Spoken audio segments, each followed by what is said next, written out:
Hello बच्चों, नमस्कार to all of you. बच्चों, स्वागत है बेटा आज का आपका आज की क्लास में।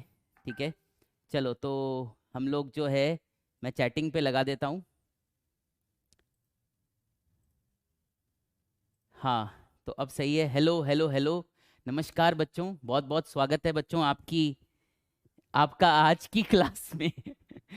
तो बच्चों, मैं आपको जूलॉजी पढ़ाऊंगा। मेरा नाम डॉक्टर नोमेश है और मैं पिछले साल भी यकीन 1.0 में जूलॉजी पढ़ा रहा था। तो ऐसा कुछ भी बदलाव नहीं है जूलॉजी के पॉइंट ऑफ व्यू से जो आपको इस बैच में देखने को मिल रहा है। ठीक है, तो कई बच्चे ऐसा लिख रहे थे, बच्चे ऐसा लिख रहे थे कि लेजेंड चले गए हैं। तो मैं इसमें थोड़ा सा ये बोलना चाहूँगा कि लास्ट ईयर भी मैं ही था यकीन 1 में, और इस साल भी बच्चों मैं ही पढ़ाऊँगा आपको यकीन 1.0 में।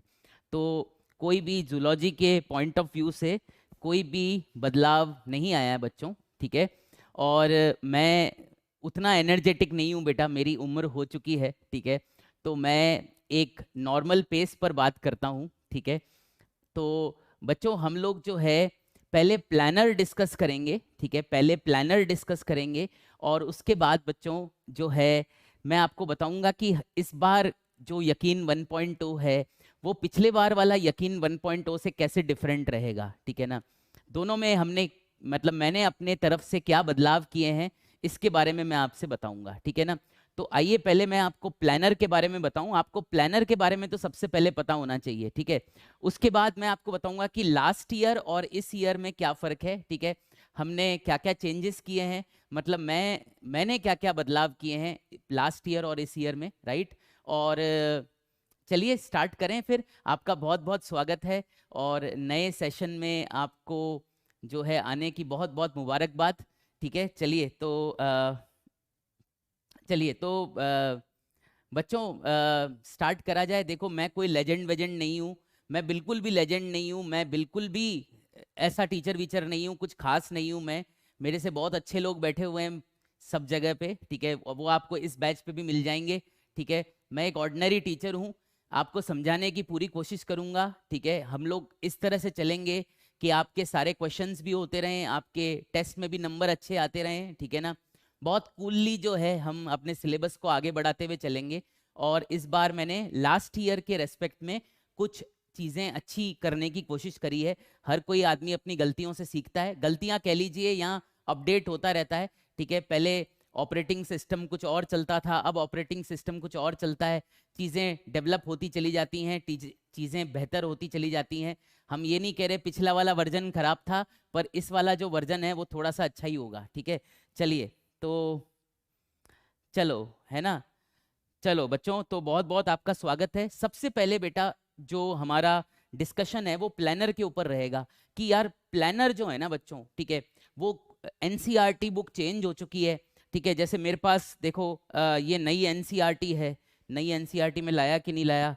नई एनसीईआरटी में नहीं लाया, आई एम सॉरी। ठीक है, मैंने एनसीईआरटी खरीद ली है। ठीक है, आप भी जो है नई वाली एनसीईआरटी ले ले लीजिए, मार्केट में अवेलेबल है। ठीक है ना, तो आओ थोड़ा सा मैं आपको प्लानर के बारे में बता दूं कि हम लोग कैसे आगे बढ़ेंगे और हम क्या क्या सीखेंगे। इस तरह से सारी बातें करते हैं। ठीक है, एक बार मैं देख लेता हूँ, ये प्लानर आपके पास भी आ रहा होगा।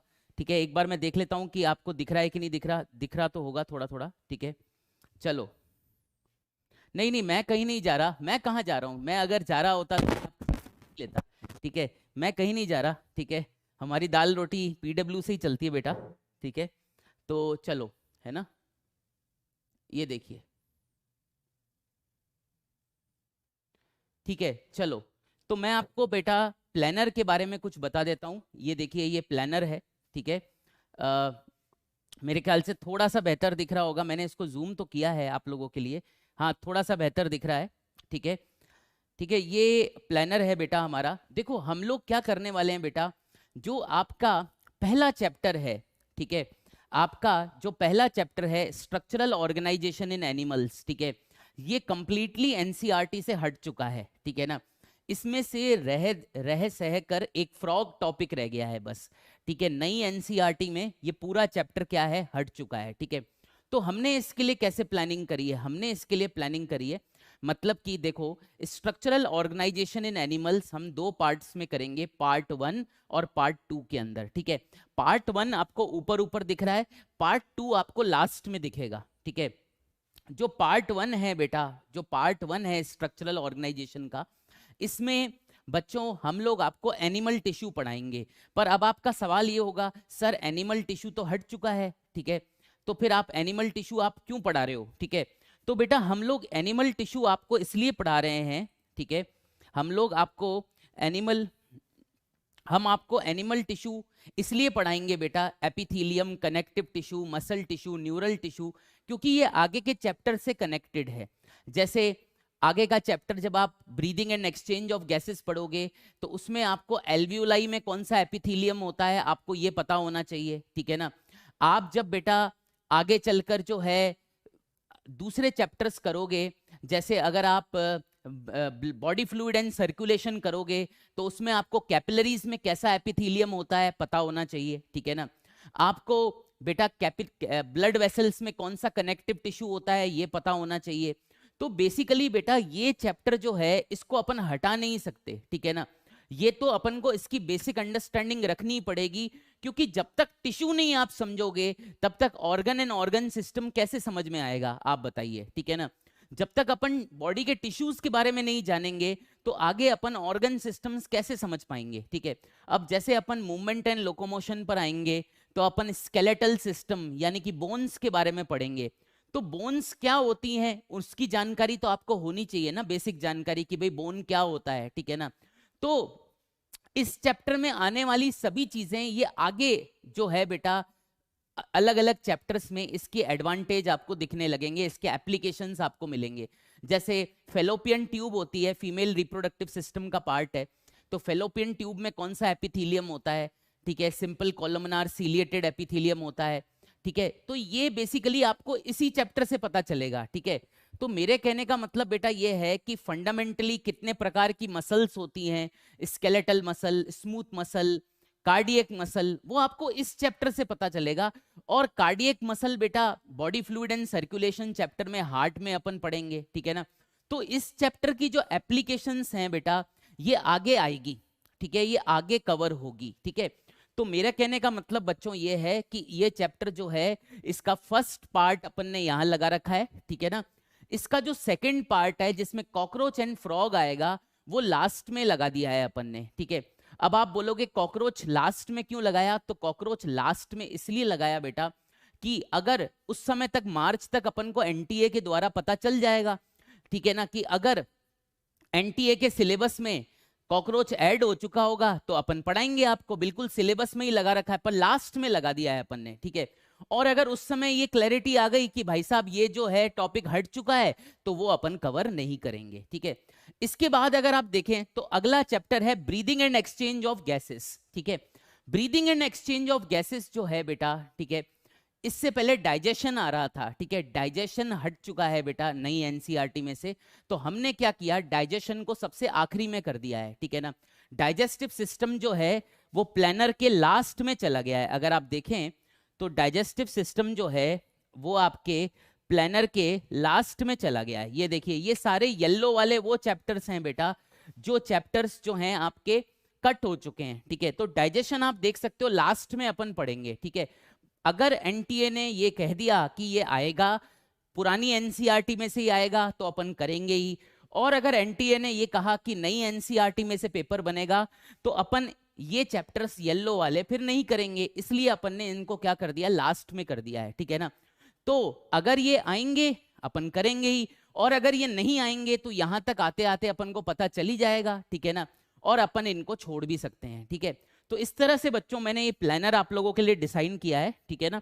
अगर आप देखें बच्चों तो इस प्लानर के मुताबिक, ठीक है, इस प्लानर के मुताबिक बच्चों आपके पास इस प्लानर के मुताबिक अगर आप देखोगे तो आपके पास 140 क्लासेस हैं इस साल, ठीक है ना। You have 140 classes this year, और आपका सिलेबस मार्च में जाकर खत्म होगा, मार्च अगले साल, ठीक है ना। मार्च 24 में आपका सिलेबस खत्म होगा, ठीक है। 3 या 4 मार्च की डेट है, आप एक बार उसको चेक कर लेना। देखो ये पहली क्लास में ना हमको सारी चीजें पता होनी जरूरी है, ताकि बीच में ना किसी भी प्रकार की कोई अराजकता, कोई स्पैमिंग ना हो, ठीक है ना। अच्छा, अब बेटा अगर आप देखो, अब हमारा पैटर्न क्या रहेगा, हमारा पढ़ने का पैटर्न क्या रहेगा। देखो वैसे तो बच्चों बात यह है कि मेरे नोट्स ही काफी होते हैं, ठीक है, माय नोट्स आर सफिशिएंट, ठीक है। हर चीज मैं खुद बोर्ड पे लिखता हूं, और आपको ये पीडीएफ भी मिलेगा, आप कॉपियां भी बनाइए, अच्छे से लिखिए नोट्स को। पूरा साल हमारे पास पड़ा है, बढ़िया नोट्स बनाइए, प्रॉपर तरीके से लिखने का प्रयास करिए, ठीक है। ओके, अगर आप लिखना नहीं चाहते तो मेरे द्वारा लिखी हुई पीडीएफ का भी आप प्रयोग कर सकते हो, ये आपके ऊपर डिपेंड करता है। पर मैं हाथ से लिखना ज्यादा अच्छा समझता हूँ, हाथ से लिखने से ज्यादा चीजें माइंड में याद रहती है, ठीक है। इस बार बेटा मैंने क्या अपने आप को अपडेट किया है, अपने आप को अपडेट ये किया है हमने, ठीक है, कि हम बेटा हर चैप्टर के बाद अगर आप देखें, ठीक है, हर चैप्टर के बाद बेटा अगर आप देखेंगे तो एक PYQ सेशन लगेगा हर चैप्टर के बाद, ठीक है ना। अगर आप हर चैप्टर के बाद देखेंगे तो एक PYQ सेशन ऑर्गेनाइज होगा, ठीक है। एक क्लास आप देखिए, 1 क्लास हमने हर चैप्टर की बाद जो 1 क्लास है हमने PYQ के लिए रख रखी है, ठीक है ना। तो हर चैप्टर जैसे ही कंप्लीट होता है उसके बाद 1 क्लास PYQ के लिए रहेगी, जिसमें पिछले 10 साल में आए हुए जितने भी क्वेश्चंस हैं मैं वो क्लास में डिस्कस करूंगा आपके साथ, ठीक है। तो हम ऐसा नहीं करेंगे कि मैंने एक टॉपिक पढ़ा दिया, फिर मैं PYQ ले रहा हूं, फिर अगला क्लास आ गया, फिर PYQ ले रहा हूं, ऐसे हम हैफाजत नहीं पढ़ेंगे। हम पहले पूरा चैप्टर अच्छे से पढ़ लेंगे, ठीक है। मैं आपको हर चीज लिखवाऊंगा, हर चीज लिखवाऊंगा प्रॉपर तरीके से, और फिर लास्ट में जाकर जो है हम लोग चैप्टर के अंत में एक क्लास PYQ के लिए रखेंगे, ठीक है। आप देखिए हर चैप्टर के अंत में बेटा एक क्लास PYQ के लिए है, ठीक है। चैप्टर, हर चैप्टर में सफिशिएंट टाइम मैंने दे रखा है, ठीक है। स्ट्रक्चरल ऑर्गेनाइजेशन में जिसमें हम एनिमल टिश्यू पढ़ेंगे 7 क्लासेस हैं हमारे पास, ठीक है। तो हमने हर चैप्टर को प्रॉपर टाइम दे रखा है, आराम से सिलेबस कवर करेंगे, कोई भागा दौड़ी नहीं है, आराम से आपका कोर्स होगा, ठीक है। और हर चैप्टर के बाद PYQ सेशन अपन ऑर्गेनाइज करेंगे। इसके अलावा आपके लिए क्या है, इसके अलावा बेटा मेरे पास एक और बढ़िया चीज है, ठीक है। देखो मेरे नोट्स जो होते हैं बेटा वो तो अपने हाथ के लिखे हुए नोट्स होते हैं, हाथ के लिखे हुए नोट्स होते हैं अपने, ठीक है ना। तो आप जब लिखना चालू करोगे तो एक चैप्टर में 12 पन्ने भी भरेंगे, किसी में 13 पन्ने भी भरेंगे, किसी में 15 पन्ने भी भरेंगे, हर चीज जो है बेटा हम लिखेंगे, ठीक है। मैं बेटा इतना मैं बता दूं, जब मैं पढ़ाता हूं तो बेटा मैं NCERT तो पूरी कवर करता ही हूं, साथ में मैं करीब करीब 20% एक्स्ट्रा करवाता हूं, ठीक है ना, 20% एक्स्ट्रा करवाता हूं, ठीक है। अब आप बोलेंगे, पहले से ही आपको मैं चीजें इन्फॉर्म कर रहा हूं सेशन के स्टार्ट में ही, आप बोलते हो भाई 20% एक्स्ट्रा किस लिए चाहिए। तो 20% एक्स्ट्रा इसलिए चाहिए बेटा क्योंकि मैं आपको बताऊं, अगर आप PYQs देखेंगे लास्ट 10 ईयर्स के, तो कई बाहर से भी कुछ उल्टे फुल्टे सवाल भी आ रखे हैं आउटसाइड NCERT से, ठीक है। तो उन सवालों को कवर करने के लिए बेटा अपन को थोड़ा सा क्या है, ब्रॉड जाना पड़ता है, ताकि आपको कॉन्फिडेंस आए कि यार ये 10 साल के क्वेश्चंस मैं कर पा रहा हूं, ठीक है। अगर अपन प्योरली NCERT की बात करें तो प्योरली NCERT बेटा NTA जब से आया है तब से आने लग गया, ठीक है, यानी 3 या 4 साल हुए हैं। उससे पहले अगर अपन देखें तो जूलॉजी में बाहर से क्वेश्चन भी आते रहे हैं, ठीक है। तो अपन को तो लास्ट 10 इयर्स टारगेट करके चलना पड़ेगा कि भाई लास्ट 10 इयर्स के सवाल तो अपन सारे कर लें। तो इसलिए बेटा अपने नोट्स में NCERT तो होगी ही होगी सरल भाषा में, NCERT will be in very easy language, and there will be 20% extra जो आपको पिछले साल के 10 सालों के PYQ करने में आपको आसानी देगा। साथ में अगर आप कोई मॉड्यूल लगा रहे हैं या आप कोई बेटा कोई किताब आप पढ़ रहे हो, जैसे कुछ बच्चे MTG की किताब सॉल्व करते हैं, ठीक है, आप कोई PW का मॉड्यूल लगा रहे हैं, तो आपके सारे क्वेश्चन बन जाएं, ये हमारा टारगेट रहेगा। देखो बेटा प्योर NCERT लास्ट 2-3 ईयर से आने लग गई, उससे पहले थोड़ा ब्रॉड ही आता था। तो हम मतलब उसी अंदाज में आगे बढ़ेंगे, NCERT प्लस 20% एक्स्ट्रा रहेगा, ठीक है, ताकि आप हर तरह के सवाल को बिना टेंशन के सॉल्व कर सको, ठीक है। तो ये हमारा मेथड रहेगा बेटा पढ़ाने का, चैप्टर पूरा कवर होगा, हर चीज हाथ से लिखी जाएगी, एंड देन हम क्या करेंगे, हम PYQ सेशन लेंगे, आपको लास्ट 10 इयर्स के PYQ कराएंगे, नोट्स आपके पास कॉपी में लिखे हुए होंगे। इसके अलावा क्या एक्स्ट्रा हम आपको देंगे, एक चीज हमने अपने आप में अपडेट करी है, ठीक है, हमने बेटा एनसीईआरटी को यूज करके, ठीक है ना, हमने बेटा एनसीईआरटी को यूज करके एक एक आप ये कह सकते हैं कि एनसीईआरटी को यूज करते हुए बेटा हमने ना, आप इसको कह सकते हो एक ब्लूप्रिंट बनाया है, ठीक है ना। हम ये ब्लूप्रिंट जो है आपको देंगे लास्ट में, ठीक है। जिस दिन पीवाईक्यू की क्लास होगी उस दिन हम आपको एक ब्लूप्रिंट भी प्रोवाइड करेंगे जिसमें एनसीईआरटी की लाइनें बड़ी ही तरीके से जो है शॉर्टकट में लिखी हुई होगी। मतलब आप इसे कह सकते हो, ये जो ब्लूप्रिंट है इसमें ऐसा होगा कि आप किसी भी चैप्टर का रिवीजन अगर एनसीईआरटी बेसिस पे करना चाह रहे हैं तो सारी एनसीईआरटी की यूजफुल लाइनें हमने एक तरीके से सेट करके, ठीक है ना, आपके लिए बना दी हैं, ठीक है। वो खाली 2 पेज में होंगी, खाली 2 पेज में। ये जो ब्लूप्रिंट होगा ये केवल 2 पेजेस का होगा, केवल 2 पेजेस का होगा। और ये होगा किस लिए? ये होगा आपके फास्ट रिवीजन के लिए, ठीक है ना। ये होगा आपके फास्ट रिवीजन के लिए कि यार मैंने नोट्स सारे पढ़ लिए। देखो समझ तो क्लास में से ही आएगा, समझ तो नोट्स में से ही आएगा, याद रखिए, ठीक है ना। समझ तो नोट्स में से ही आएगा, ठीक है। पूरी क्लास करनी ही पड़ेगी, पर after you have done the class, after you have read the notes, learn the notes, last में क्या बच जाता है? लास्ट में कुछ ऐसा मसाला बच जाता है कि यार कोई ऐसी चीज हो कि यार 2 पेज में एनसीईआरटी की मेरी सारी लाइनें आ जाएं, कुछ सारे इंपॉर्टेंट पॉइंट आ जाएं। देखो एनसीईआरटी में बेटा कुछ लाइनें गैर जरूरी होती हैं, कुछ लाइनें सबसे इंपॉर्टेंट होती है जिन पे क्वेश्चंस बनते हैं। तो हमने सारी इंपॉर्टेंट लाइंस को 2 पेजों में जो है हमने डिवाइड कर दिया है और वो हर चैप्टर के बाद हम आपको प्रोवाइड करेंगे।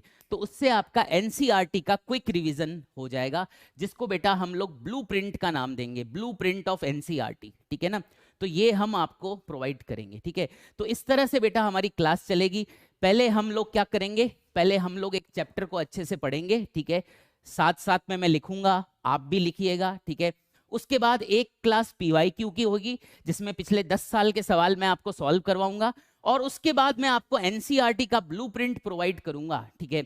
उससे क्या होगा, आप क्विक रिवीजन कहीं पर भी बैठे हैं, बस में बैठे हैं, ट्रेन में बैठे हैं, आप उसे क्विकली रिवाइज कर सकते हैं, ठीक है। ये अपना मेथड रहेगा। तो बच्चों आई होप कि ये साल जो है हमारा बढ़िया जाए। मैंने कहा ना, हर सॉफ्टवेयर अपने आप को अपडेट करता है, हर सॉफ्टवेयर अपने आप को बेटर बनाता है। तो इस साल ये जो ब्लूप्रिंट वाले जो कंसेप्ट है मैं अपने साथ लेकर आया हूँ। पिछले साल भी यकीन 1.0 में मैंने पढ़ाया था, पर ये बच्चों को मैं नहीं दे पाया था, पर मैंने धीरे धीरे करके इसे कंपाइल करना शुरू कर दिया है और इस साल आपको ये प्रोवाइड होगा, ठीक है। तो चलिए बच्चों, मेरे ख्याल से सारी चीजें क्लियर हो गई। सारे वो चैप्टर्स जो आपके एनसीईआरटी नई बुक में नहीं है वो लास्ट में अपन ने ऐड कर दिए हैं, ठीक है। तो उससे ये होगा बच्चों की अगर वो रहते हैं नीट के सिलेबस में तब तक तो पता चल जाएगा फरवरी तक। तो अगर वो रहते हैं नीट के सिलेबस में well and good, upon solve करेंगे ही उनको। और अगर वो हट जाते हैं तो अपन उनको सॉल्व नहीं करेंगे, इसलिए इससे आपका टाइम बचेगा, याद रखिए। अगर ये चैप्टर्स अपन डाइजेशन वाला चैप्टर आगे लगा देते और 10 क्लासें 1 महीना डाइजेशन पे खर्च कर देते, 3-4 क्लासें कॉकरोच पर खर्च कर देते, तो ऐसे करके 1.5-2 महीना अपना बेटा खर्च हो जाता। अच्छा, इससे बचने के लिए अपन ने इन टॉपिक्स को लास्ट में कर दिया है, ठीक है ना। तो ये अपडेट्स हैं, ये प्लानर की अपडेट्स हैं बच्चों। तो मैं उम्मीद करूंगा कि ये सफर बेटा हमारा अच्छा जाए, बढ़िया तरीके से बेटा आप लोग सीखें। चलिए अब आज की क्लास अपन चालू करते हैं और एनिमल टिश्यूज पढ़ते हैं, ठीक है। मैं जब तक आपके कमेंट्स देख लेता हूं, आपको कुछ कहना है तो आप बता सकते हैं, ठीक है ना। चलिए, अच्छा रही बात डीपीपी की, हर क्लास के बाद आपको डीपीपी मिलेगी। कल से डीपीपी मिलनी आपको चालू हो जाएगी। आपको हर क्लास के बाद डीपीपी मिलेगी, हर क्लास के बाद you will get a DPP. वो तो मिलता ही है, आपको करने के लिए मिलेगी ही, ठीक है ना। ओके चलिए,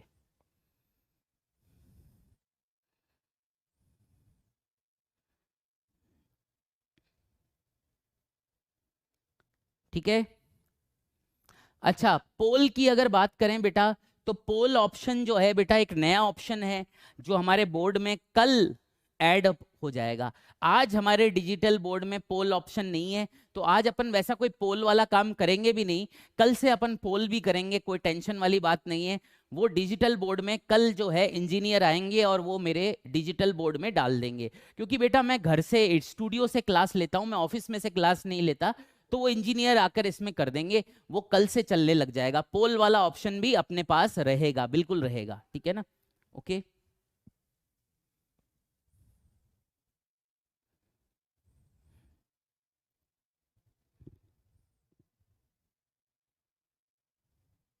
ठीक है, अगर अगर अगर आप अगर आप सेटिस्फाइड हैं इन सभी से तो एक थम्स अप कर दीजिए, ठीक है ना, नहीं तो मैं आपके कमेंट्स देख रहा हूँ। ठीक है, अगर कोई आपको ऐसा लगे कि कोई चीज़ और ऐड करनी चाहिए अपने कमेंट में, आप मेरे को बताना, ठीक है ना।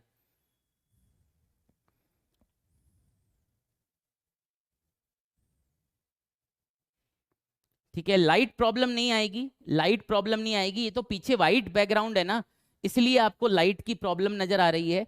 अब मैं इसका बैकग्राउंड चेंज कर देता हूँ, ठीक है, तो आपको लाइट की प्रॉब्लम नहीं आएगी, ठीक है ना। ओके, एक सेकेंड, ये देखिए बैकग्राउंड मैंने चेंज कर दिया, तो लाइट की प्रॉब्लम नहीं आएगी, आपको कोई दिक्कत वाली बात नहीं है। ठीक है, एक सेकेंड, आज पहली क्लास है तो थोड़ा सा मैं आपको हर चीज़ क्लियर कर रहा हूँ, एक मिनट बस, फिर चालू करते हैं आज का सिलेबस। चलिए, ठीक है, तो अब आपको साफ दिख रहा होगा। देखिए अब आपको लाइट वाइट की कोई इशू नहीं आएगी, जब पीछे वाइट होता है तो दिक्कत आती है। अब देखिए बिल्कुल ये इसी बैकग्राउंड पे अपन लिखेंगे तो आपको कोई दिक्कत नहीं आएगी, ठीक है ना। चलिए, चलो, ठीक है।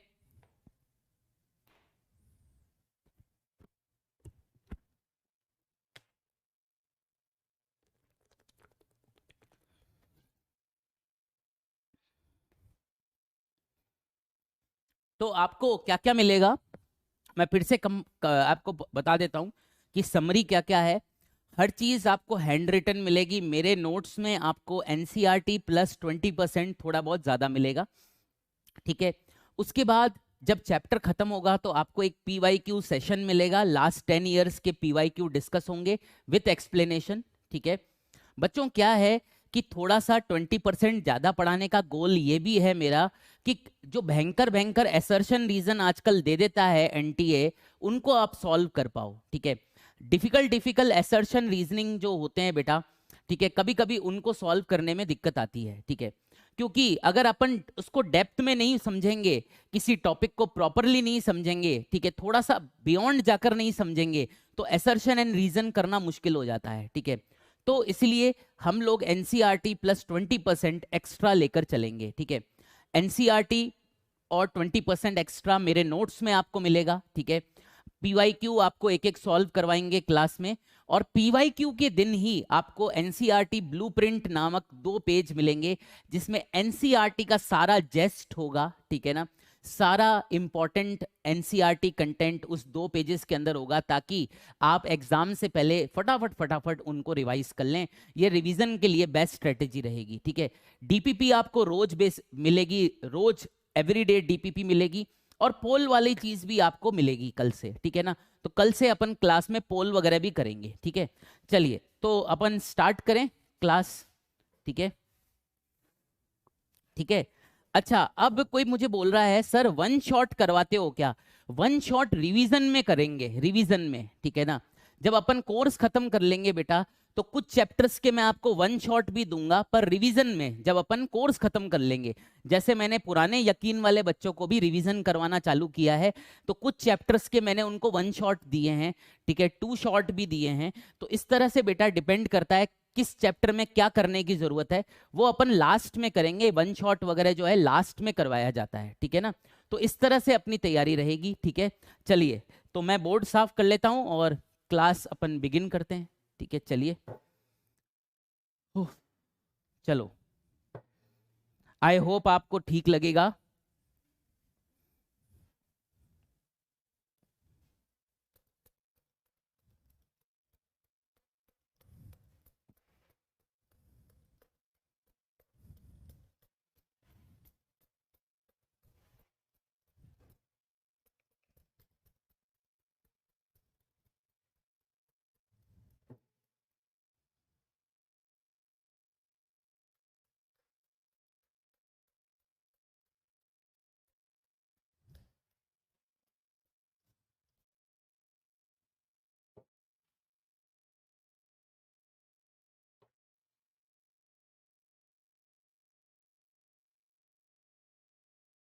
क्या हम राजस्थान में रहते हैं बेटा, तो यहाँ पर मिट्टी बहुत उड़ती है, खासकर गर्मियों में तो बहुत मिट्टी उड़ती है, तो बोर्ड खराब हो जाता है। बोर्ड पे अगर मिट्टी भर जाए तो लिखने में बड़ी कठिनाई होती है, इसलिए आपको थोड़ा सा ये प्रोसेस रोज देखना पड़ेगा। मेरे पुराने बच्चे भी देखते थे कि सर बोर्ड साफ कर रहे हैं, और हमारे यहाँ पर और कोई आता नहीं है, तो बोर्ड वगैरह मुझे ही साफ करना पड़ता है। चलिए तो स्टार्ट करते हैं बच्चों आज का पार्ट, एनिमल टिश्यूज। ठीक है, आज तो इंट्रोडक्टरी क्लास है, कल से आप थोड़ा और फास्ट पेस की उम्मीद कर सकते हो। ठीक है, चलिए तो एनिमल टिश्यूज अपन पढ़ना चालू करते हैं, और कुछ एनसीईआरटी लाइनें भी इसमें आपको बीच बीच में मिलेंगी, आप चिंता मत करो, आपको बढ़िया पैकेज मिलेगा। ठीक है, चलिए, है ना।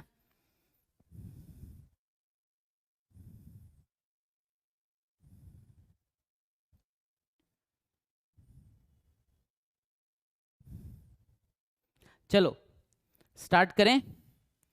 चलो तो बेटा सवाल ये है, एनिमल टिश्यू होता क्या है, व्हाट इज एनिमल टिश्यू। ठीक है, पहला अपना सवाल है, ठीक है, कि ये एनिमल टिश्यू क्या है। ठीक है, ये एनिमल टिश्यू होता क्या है। ठीक है, तो बेसिकली बेटा कोई भी टिश्यू, ठीक है ना, पर्टिकुलरली अपन एनिमल टिश्यू की बात कर रहे हैं क्योंकि अपना जूलॉजी वाला पार्ट अपन को कवर करना है। जूलॉजी जो है एनिमल से संबंधित होती है, ठीक है ना। तो एनिमल टिश्यू जो है बेटा, ठीक है ना, इसमें क्या होता है बेटा, एनिमल टिश्यू में टिश्यू बनता है बहुत सारे सेल्स से, याद रखिए। ठीक है ना, तो animal tissue is a collection of cells. ठीक है, it is a collection of cells. ठीक है, एनिमल टिश्यू क्या है, it is a collection of cells. ठीक है ना, ओके।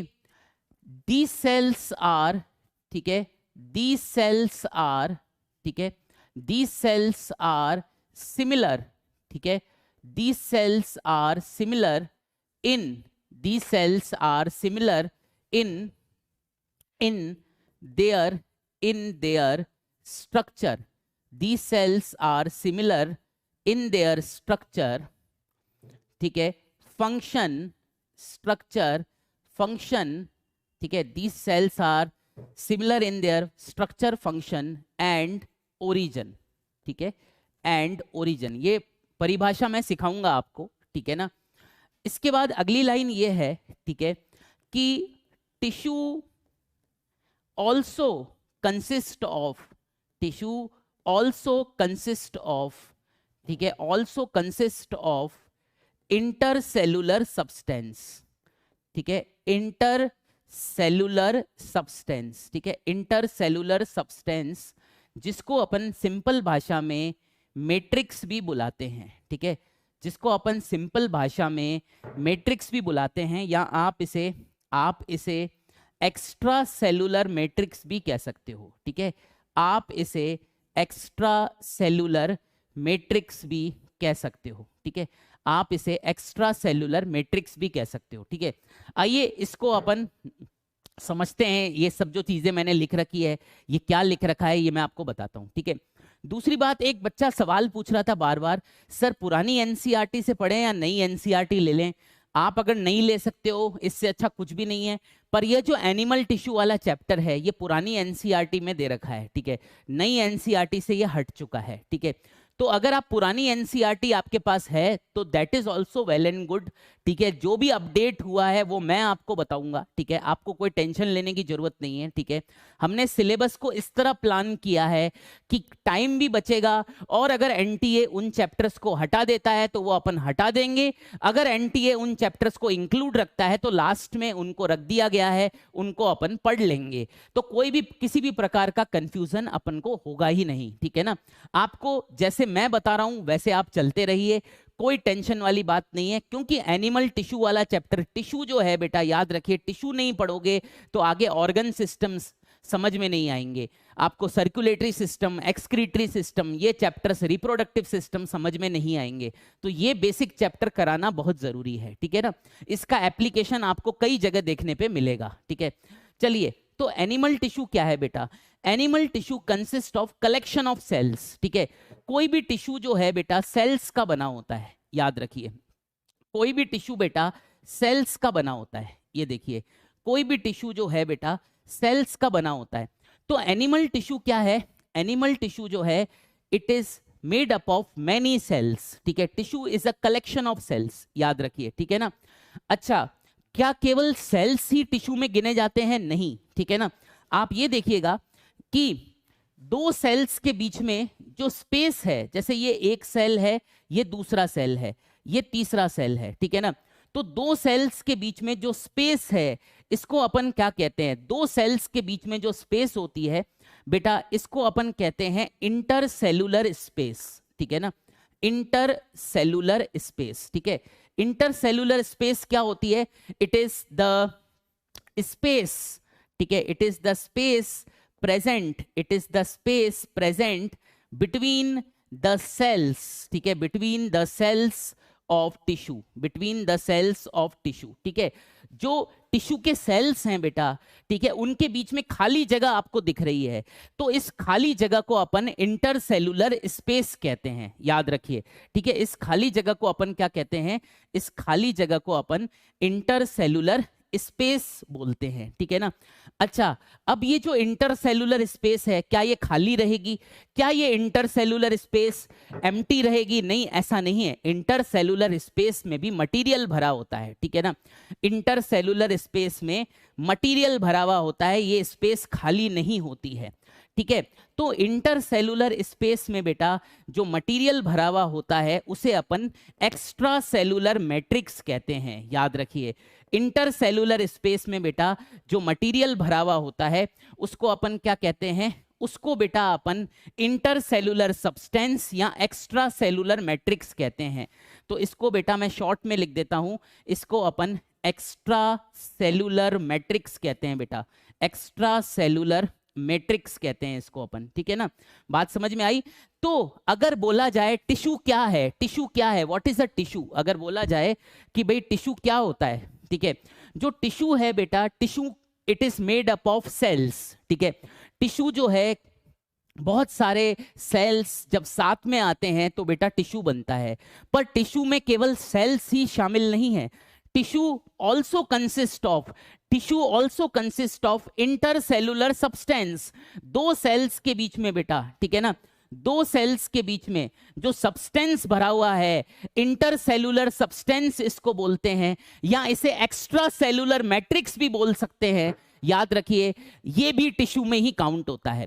तो टिश्यू में केवल सेल्स नहीं आते बेटा, सेल्स के बीच में जो मटेरियल भरा हुआ है, ठीक है ना, दो सेल्स हैं, ठीक है ना, जैसे आप और मैं हैं, हम दो सेल्स हैं, तो हमारे बीच में कुछ ना कुछ तो भरा हुआ होगा ना, हमारे बीच में खाली स्पेस तो नहीं होगी।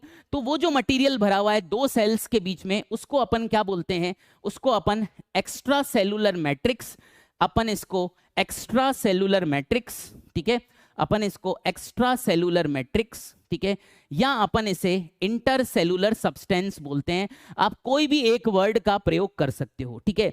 तो अब आपको ये तो समझ में आ गया होगा कि टिश्यू जो होता है बेटा it is a group of cell, ठीक है ना। Tissue is a collection of cells, ठीक है। आप कलेक्शन ऑफ सेल्स की जगह आप यहां पर ग्रुप ऑफ सेल्स भी लिख सकते हो, ठीक है। कलेक्शन की जगह ग्रुप ऑफ सेल्स भी लिख सकते हो, आपकी मर्जी है, ठीक है। Group of cells and along with the cells there is present the material between the cells, जिसको इंटरसेलुलर सब्सटेंस कहते हैं या एक्स्ट्रा सेलुलर मैट्रिक्स कहते हैं। ये मटेरियल भी टिश्यू का ही पार्ट है। मतलब ये जो चित्र अपन ने बनाया है पूरा, ठीक है ना, ये जो पूरा चित्र है बेटा, ठीक है, ये जो पूरा चित्र है ये वाला, ठीक है बेटा, ठीक है, ये किसका चित्र है? ये आपके एनिमल टिश्यू का चित्र है, ठीक है, ये आपके एनिमल टिश्यू का चित्र है, ठीक है। अब एक चीज इसमें और लिखी हुई है, वो ये लिखी हुई है कि जो सेल्स होते हैं बेटा टिश्यू के अंदर, these cells are similar, these cells, ये जो सेल्स होते हैं these cells are similar in their structure, ठीक है। ये जो सेल्स होते हैं these cells are similar in their structure, ठीक है। इसका मतलब ये है बेटा कि आप जब इस टिश्यू को माइक्रोस्कोप के नीचे देखोगे तो आप सेल्स देख पाओगे और आप ये देखोगे कि ये जो सारे सेल्स हैं ये स्ट्रक्चर में एक जैसे हैं, ठीक है, इनका शेप एक जैसा है, ठीक है, इनका साइज एक जैसा है, तो basically they are similar in their structure, ठीक है। जब आप इसको माइक्रोस्कोप के नीचे देखोगे तो आपको पता चलेगा कि ये जो सेल्स हैं they are quite similar to one another. Microscope के नीचे ही टिश्यू को एनालाइज किया जाता है, याद रखिए, ठीक है ना। अच्छा, फिर आप देखोगे कि ये जो सेल्स हैं they are similar in their function, याद रखिए। सोचिए कि सेल नंबर 1 का फंक्शन अगर सिक्रीशन करना है तो सेल नंबर 2 का फंक्शन भी सिक्रीशन करना ही होगा, सेल नंबर 3 का फंक्शन भी सिक्रीशन करना ही होगा, ठीक है ना। तो टिश्यू में जितने भी सेल्स होते हैं बेटा they are similar in structure. जब आप माइक्रोस्कोप के नीचे देखोगे तो ये सेल्स आपको एक जैसे नजर आएंगे, ठीक है, और इन सभी सेल्स का जो कार्य होता है, जो फंक्शन होता है, वो भी एक जैसा होता है, सिमिलर होता है। जैसे अगर मैं कहूं कि ये सारे सेल्स अगर ब्रीदिंग में काम आ रहे हैं तो एक एक सेल जो आपको दिख रहा है सारे के सारे ब्रीदिंग में काम आ रहे होंगे, याद रखिए। तो all cells have a similar function, ठीक है। और साथ में लिखा हुआ बेटा they have a similar origin, ठीक है। इसका क्या मतलब हुआ, ओरिजिन का क्या मतलब हुआ, आइए मैं अब आपको ओरिजिन का मतलब समझाता हूं, ठीक है। आप लोग पहले इसे नोट डाउन करिए, ठीक है, फिर अपन ओरिजिन का मतलब समझते हैं कि ओरिजिन क्यों लिख रखा है, सिमिलर इन ओरिजिन, ओरिजिन से हमें क्या लेना देना है, आइए बताता हूं। आप पहले इसको लिखिए।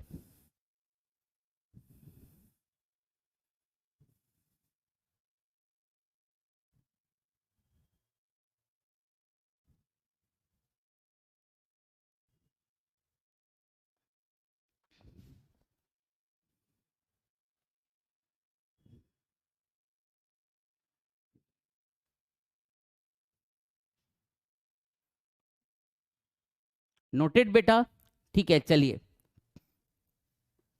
चलिए, अब ओरिजिन का क्या मतलब होता है, आइए मैं आपको बताता हूं, ठीक है। ओरिजिन का क्या मतलब होता है,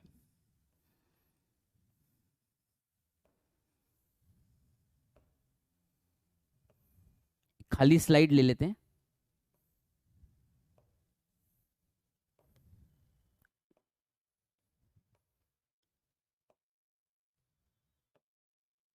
देखिए ओरिजिन का क्या मतलब होता है, ठीक है, ओरिजिन का मतलब समझते हैं, ठीक है, फिर सारा सारा वापस रिवाइज कर लेंगे, फिर आगे चलेंगे, ठीक है।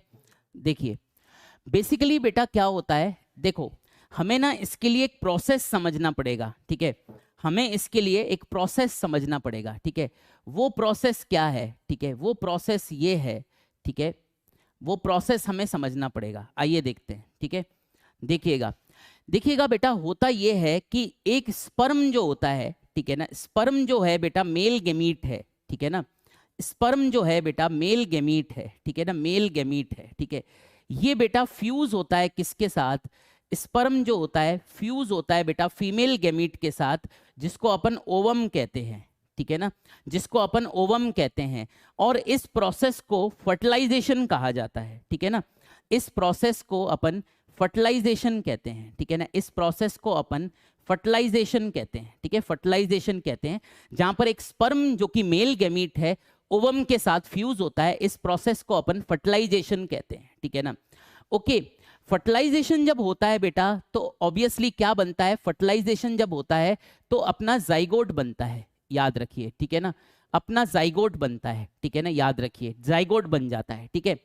अब बेटा जाइगोट क्या करता है, जाइगोट जो है डिवाइड करने लगता है, ये जो जाइगोटिक सेल है ये डिवाइड करने लगता है, और ये किस में चेंज हो जाता है, जाइगोटिक सेल डिवाइड करने लगता है, ठीक है। पहले बेटा ये 2 सेल्स में डिवाइड करता है ऐसे करके, ठीक है, फिर इसके बाद बेटा ये 4 सेल्स में डिवाइड करता है, फिर 8 सेल्स में डिवाइड करता है।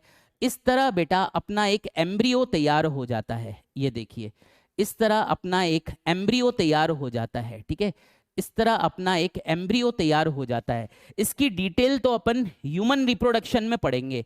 तो जाइगोट जो है क्या कर रहा है, सेल डिवीजन कर रहा है, याद रखिए। और ये जो सेल डिवीजन होती है बेटा, ये सेल डिवीजन फास्ट होती है, ठीक है। इस तरह के सेल डिवीजन को अपन क्लीवेज कहते हैं, ठीक है ना, इस तरह के सेल डिवीजन को अपन क्लीवेज कहते हैं, क्या कहते हैं, क्लीवेज कहते हैं, ठीक है। तो जाइगोट डिवाइड करता रहेगा, पहले 2 सेल्स बनेंगे, फिर 4 सेल्स बनेंगे, फिर 8 सेल्स बनेंगे। तो ये जाइगोट बेटा फास्ट सेल डिवीजन करता है। फास्ट सेल डिवीजन को क्लीवेज कहा जाता है, ठीक है ना। क्लीवेज बेटा एक तरह से सिमिलर होती है माइटोसिस की तरह, ठीक है ना। क्लीवेज जो है माइटोसिस जैसी ही होती है। माइटोसिस जो है आप सेल डिवीजन में पढ़ोगे, ठीक है ना। तो क्लीवेज जो होती है कुछ कुछ माइटोसिस जैसी होती है। फर्क क्या होता है वो ह्यूमन रिप्रोडक्शन में मैं आपको बताऊंगा, ठीक है ना। तो इस तरह एक एम्ब्रियो बन जाता है। और बेटा एम्ब्रियो के बाद फर्दर क्या होता है, एम्ब्रियो के बाद फर्दर ये होता है कि जितने भी सेल्स बनते हैं बेटा, ये अपने आप को 3 जर्म लेयर्स में ऑर्गेनाइज कर लेते हैं, ठीक है ना। तो एम्ब्रियो के जितने भी सेल्स होते हैं ये अपने आप को 3 जर्म लेयर्स में ऑर्गेनाइज कर लेते हैं, ठीक है ना। ये अपने आप को 3 जर्म लेयर्स में ऑर्गेनाइज कर लेते हैं, याद रखिए, ये अपने आप को 3 जर्म लेयर्स में ऑर्गेनाइज कर लेते हैं। एम्ब्रियो में जितने भी सेल्स बनते हैं बेटा, they organize themselves into 3 germ layers, ठीक है। ये बहुत ही कम डिटेल है, याद रखिए, बड़ा बेसिक है ये। इसको डिटेल में तो अपन ह्यूमन रिप्रोडक्शन में पढ़ेंगे, ठीक है ना। तो ये 3 जर्म लेयर्स कौन सी बनती है, ठीक है। ये 3 जर्म लेयर्स बनती है। एक लेयर कहलाती है एक्टोडर्म, ठीक है। एक जर्म लेयर कहलाती है एक्टोडर्म, ठीक है। और दूसरी जर्म लेयर कहलाती है बेटा मेसोडर्म, ठीक है, मेसोडर्म। और तीसरी जर्म लेयर कहलाती है बेटा एंडोडर्म, ठीक है। तीसरी जर्म लेयर कहलाती है एंडोडर्म, ठीक है। तीसरी जर्म लेयर कहलाती है हमारी एंडोडर्म, ठीक है। अब ये जो 3 जर्म लेयर्स हैं बेटा, ये ही आगे जाकर tissues, organ and organ systems form करती है। तो इन्हीं जर्म लेयर्स से बेटा हमारे सारे टिश्यूज बनते हैं, टिश्यूज से हमारे ऑर्गन्स बनते हैं, और कई सारे ऑर्गन्स मिलकर ऑर्गन सिस्टम फॉर्म करते हैं, ठीक है ना। तो ये जो 3 जर्म लेयर्स हैं, ठीक है ना, याद रखिए, दे गिव राइज टू, ठीक है ना, दे गिव राइज टू, ये जो 3 जर्म लेयर्स हैं, they give rise to all tissues, ठीक है, all tissues, organs, all tissues, organs and organ systems, ठीक है ना, एंड ऑर्गन सिस्टम्स, ठीक है। तो कहने का मतलब बेटा ये है कि आज हमारे बॉडी में जो कुछ भी है, ठीक है ना, वो इन्हीं तीनों जर्म लेयर्स से विकसित हुआ है। ये तीनों जर्म लेयर्स हैं एक्टोडर्म, एंडोडर्म एंड मीजोडर्म, ठीक है ना। ओके, अब मैं यहाँ पर क्या कहना चाह रहा था, मैं वापस पीछे चलता हूँ आप लोगों के लिए। और मैं यहाँ पर क्या कहना चाह रहा था, मैं ये कहना चाह रहा था कि टिश्यू जो है, टिश्यू जो में जो सेल्स होते हैं, they are similar in structure, they are similar in function and they are similar in origin. कहने का मतलब ये है बेटा कि ये जो सेल्स आपको दिख रहे हैं टिश्यू के अंदर, ये यहाँ तो एक्टोडर्म से डिराइव्ड होंगे। ओरिजिन का मतलब यहाँ जर्म लेयर की बात हो रही है। किसी टिश्यू में जो सेल्स हैं, ठीक है ना, वो या तो एक्टोडर्म से डिराइव्ड होंगे, या वो मीजोडर्म से डिराइव्ड होंगे, या वो एंडोडर्म से डिराइव्ड होंगे। जैसे फॉर एग्जांपल अगर मैं बात करूं कि कनेक्टिव टिश्यू अपन ले लेते हैं, ठीक है ना, फॉर एग्जाम्पल अगर अपन बात करें कि कनेक्टिव टिश्यू अपन ले लेते हैं, तो कनेक्टिव टिश्यू में जितने भी सेल्स होते हैं, याद रखिए, ठीक है ना, कनेक्टिव टिश्यू के ऑल सेल्स जो होते हैं, ठीक है, all cells are derived from mesoderm, ठीक है, all cells are derived from mesoderm, याद रखिए, ठीक है ना। तो यहां पर बेटा टिश्यू की परिभाषा क्या हो गई कि टिश्यू आप कहां देखोगे, माइक्रोस्कोप के नीचे देखोगे। जब आप माइक्रोस्कोप के नीचे देखोगे तो आपको सेल्स नजर आएंगे टिश्यू में। ये सेल्स स्ट्रक्चर में सिमिलर होंगे, ठीक है ना। ओके, मतलब कि इनका स्ट्रक्चर लगभग एक जैसा होगा, ठीक है ना। ये फंक्शन कोई एक परफॉर्म कर रहे होंगे, ठीक है, और इनका ओरिजिन एक ही जर्म लेयर से होगा। किसी एक टिश्यू में जितने भी सेल्स होते हैं बेटा, उनका ओरिजिन एक जर्म लेयर से होता है, ठीक है ना। जैसे ये आप जो टिश्यू देख रहे हैं, इन सभी सेल्स का ओरिजिन हो सकता है एक्टोडर्म से हो सकता है मीजोडर्म से हो, या हो सकता है एंडोडर्म से हो, पर कोई एक जर्म लेयर से ही एक पर्टिकुलर टिश्यू बनता है। जैसे बॉडी में जहां पर भी कनेक्टिव टिश्यू है, कनेक्टिव टिश्यू कौन कौन से होते हैं, जैसे बोन है, टेंडन है, लिगामेंट है, ये सारे मीजोडर्मल होते हैं, याद रखिए, ठीक है ना। अच्छा, फिर एक और टिश्यू आता है, जैसे बॉडी में जो नर्वस टिश्यू है, याद रखिए, जो बॉडी में नर्वस टिश्यू है, ठीक है ना, जो बॉडी में हमारा नर्वस टिश्यू है, इसके सेल्स कहाँ से डिराइव्ड होते हैं? इसके सेल्स एक्टोडर्म से डिराइव्ड होते हैं, याद रखिए, ठीक है ना।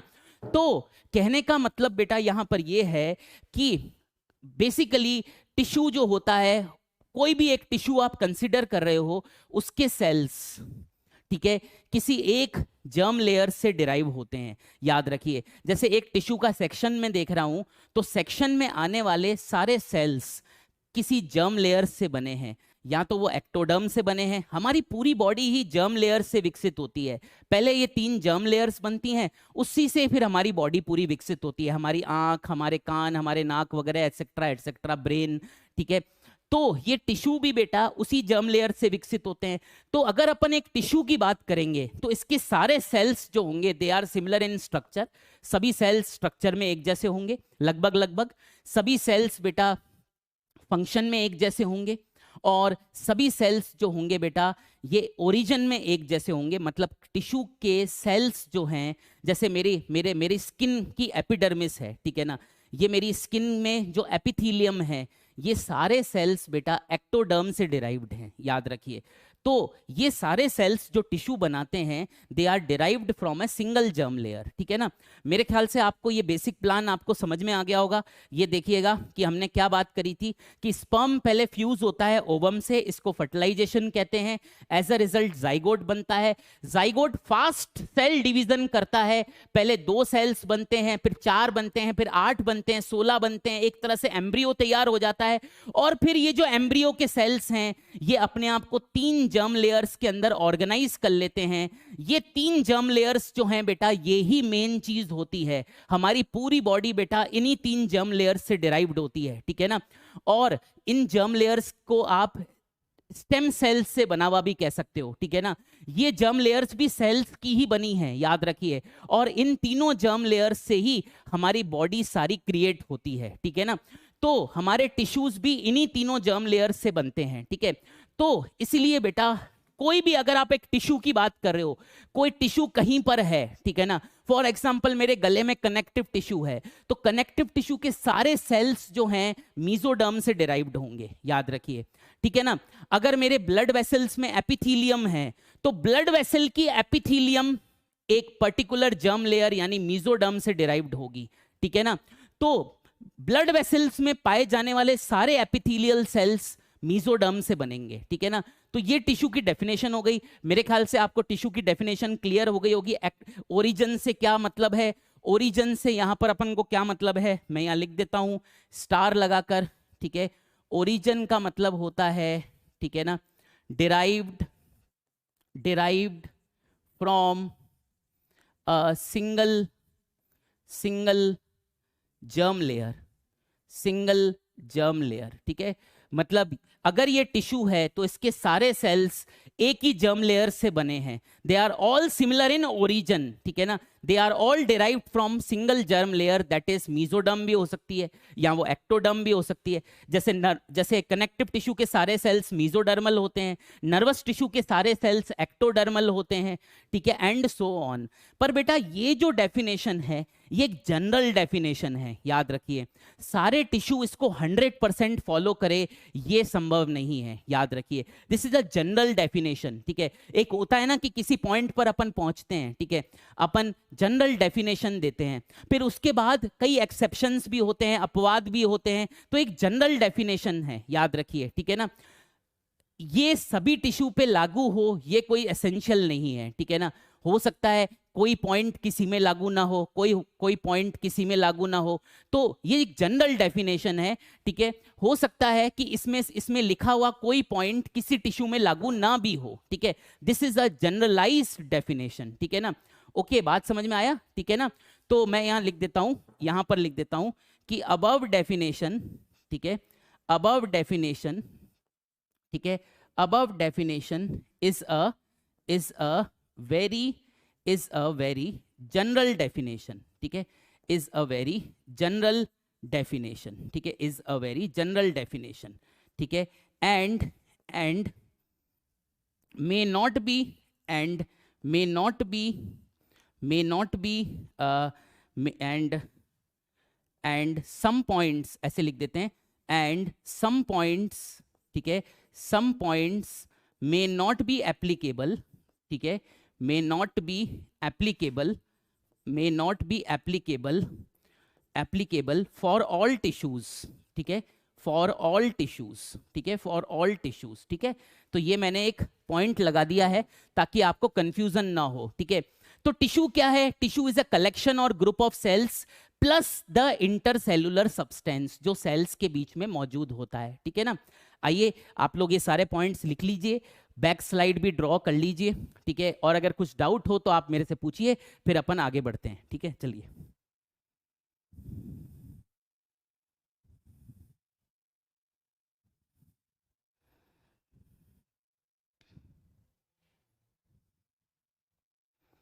चलिए प्लीज उतार लीजिए, ठीक है, फिर अपन आगे बढ़ते हैं, है ना। थोड़ी शुरुआत स्लो होती है, फिर ग्रेजुअली पेस हो जाता है बेटा। पहली क्लास में हो सकता है ये सब चीजें आपको आती हों, आपने पहले पढ़ रखी हों, आप इंटेलिजेंट हों, पर हम सबको साथ लेकर चलते हैं, ठीक है। तो शुरुआत स्लो होती है पर ग्रेजुअली पेस बिल्टअप हो जाता है। आप अपने डाउट क्लियर कीजिए, कहीं पर कोई आपको डाउट आ रहा है तो कमेंट्स में भी आप लिख सकते हो, कमेंट सेक्शन में पढ़ता हूं, वहां पर मैं आपके डाउट क्लियर करूंगा, ठीक है। चलिए, ये सेकंड स्लाइड है।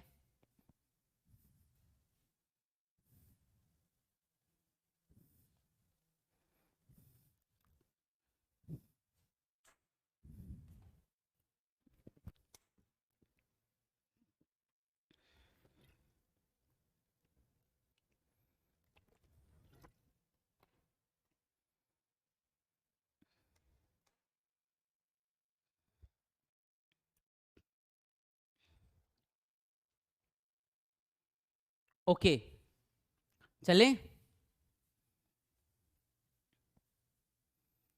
प्लीज लिख लीजिए।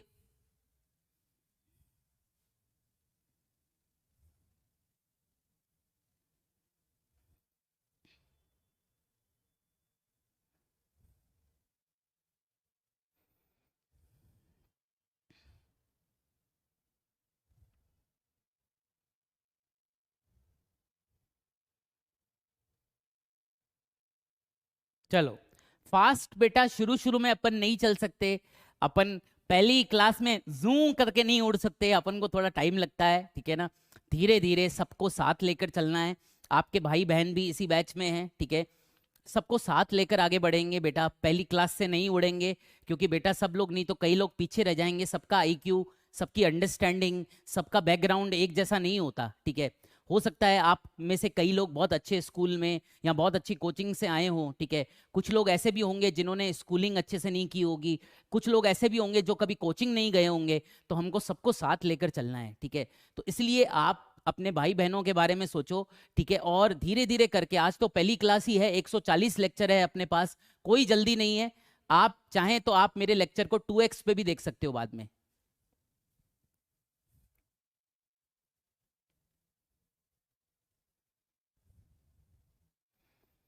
ठीक है, चलिए आगे चलें।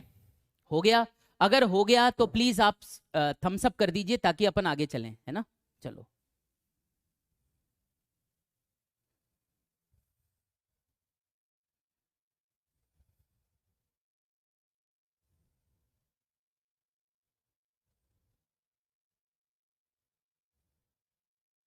2x बेटा ये है कि जब आपके पास एक लेक्चर आता है, जैसे अभी आप लाइव देख रहे हो, तो आप इस लेक्चर को रिकॉर्डेड फॉर्म में भी देख सकते हो। इसकी लेक्चर की रिकॉर्डिंग आपको 2 घंटे में मिल जाती है, ठीक है। तो आप उस रिकॉर्डिंग को 2x पे भी देख सकते हो, फास्ट करके भी देख सकते हो, 1.5x पर भी देख सकते हो। मतलब अगर आपको किसी दिन लगे कि मेरे को 2 घंटे का लेक्चर जल्दी खत्म करना है और आपकी बेसिक अंडरस्टैंडिंग डेवलप हो चुकी है टीचर के साथ में, तो आप थोड़ी सी स्पीड बढ़ा के भी देख सकते हो, ठीक है ना। चलिए आगे चलते हैं, ठीक है। अब बेटा ये कुछ लाइनें एनसीईआरटी से, दीज आर फ्रॉम एनसीईआरटी, ठीक है। जो एनसीईआरटी में शुरू में दे रखा है ये वो है, ठीक है। तो आइए मैं आपको एनसीईआरटी के बारे में बताऊं, ठीक है ना। और इसी में से भी बेटा अपन जो है, इसी में से ही बेटा अपन जो है कुछ इंपॉर्टेंट चीजें भी और डिस्कस करेंगे, ठीक है, देखिएगा, ठीक है। Based on the based on the structure, ठीक है, बेस्ड ऑन द स्ट्रक्चर, ठीक है, एंड फंक्शन, ठीक है, based on the structure and function performed by the cells. The tissues are different and categorized into 4 types. ठीक है, देखो बेटा, based on the structure of the cell. ठीक है, मैं आपको बता दूं बेटा, हर टिश्यू 4 प्रकार के होते हैं. ठीक है ना, कौन से 4 प्रकार के टिश्यूज होते हैं? 4 प्रकार के टिश्यूज होते हैं.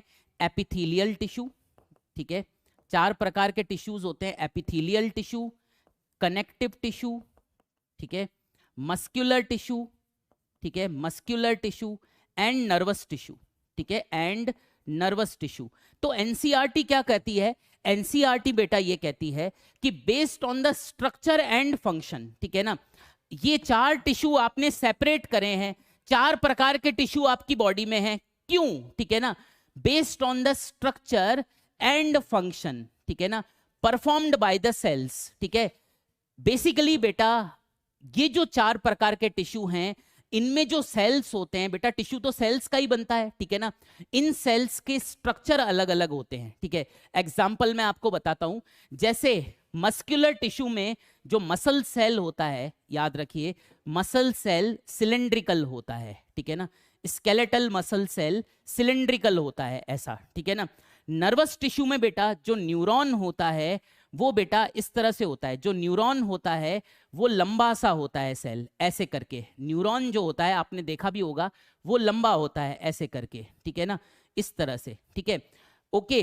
अब आप ये देखिए कि ये स्केलेटल मसल सेल है. ठीक है ना, ये स्केलेटल मसल सेल है. ठीक है, ये स्केलेटल मसल सेल है. और ये नीचे मैंने न्यूरॉन बना रखा है. ठीक है ना, न्यूरॉन में एक न्यूक्लियस है. स्केलेटल मसल सेल में कई न्यूक्लियस होते हैं, याद रखिए.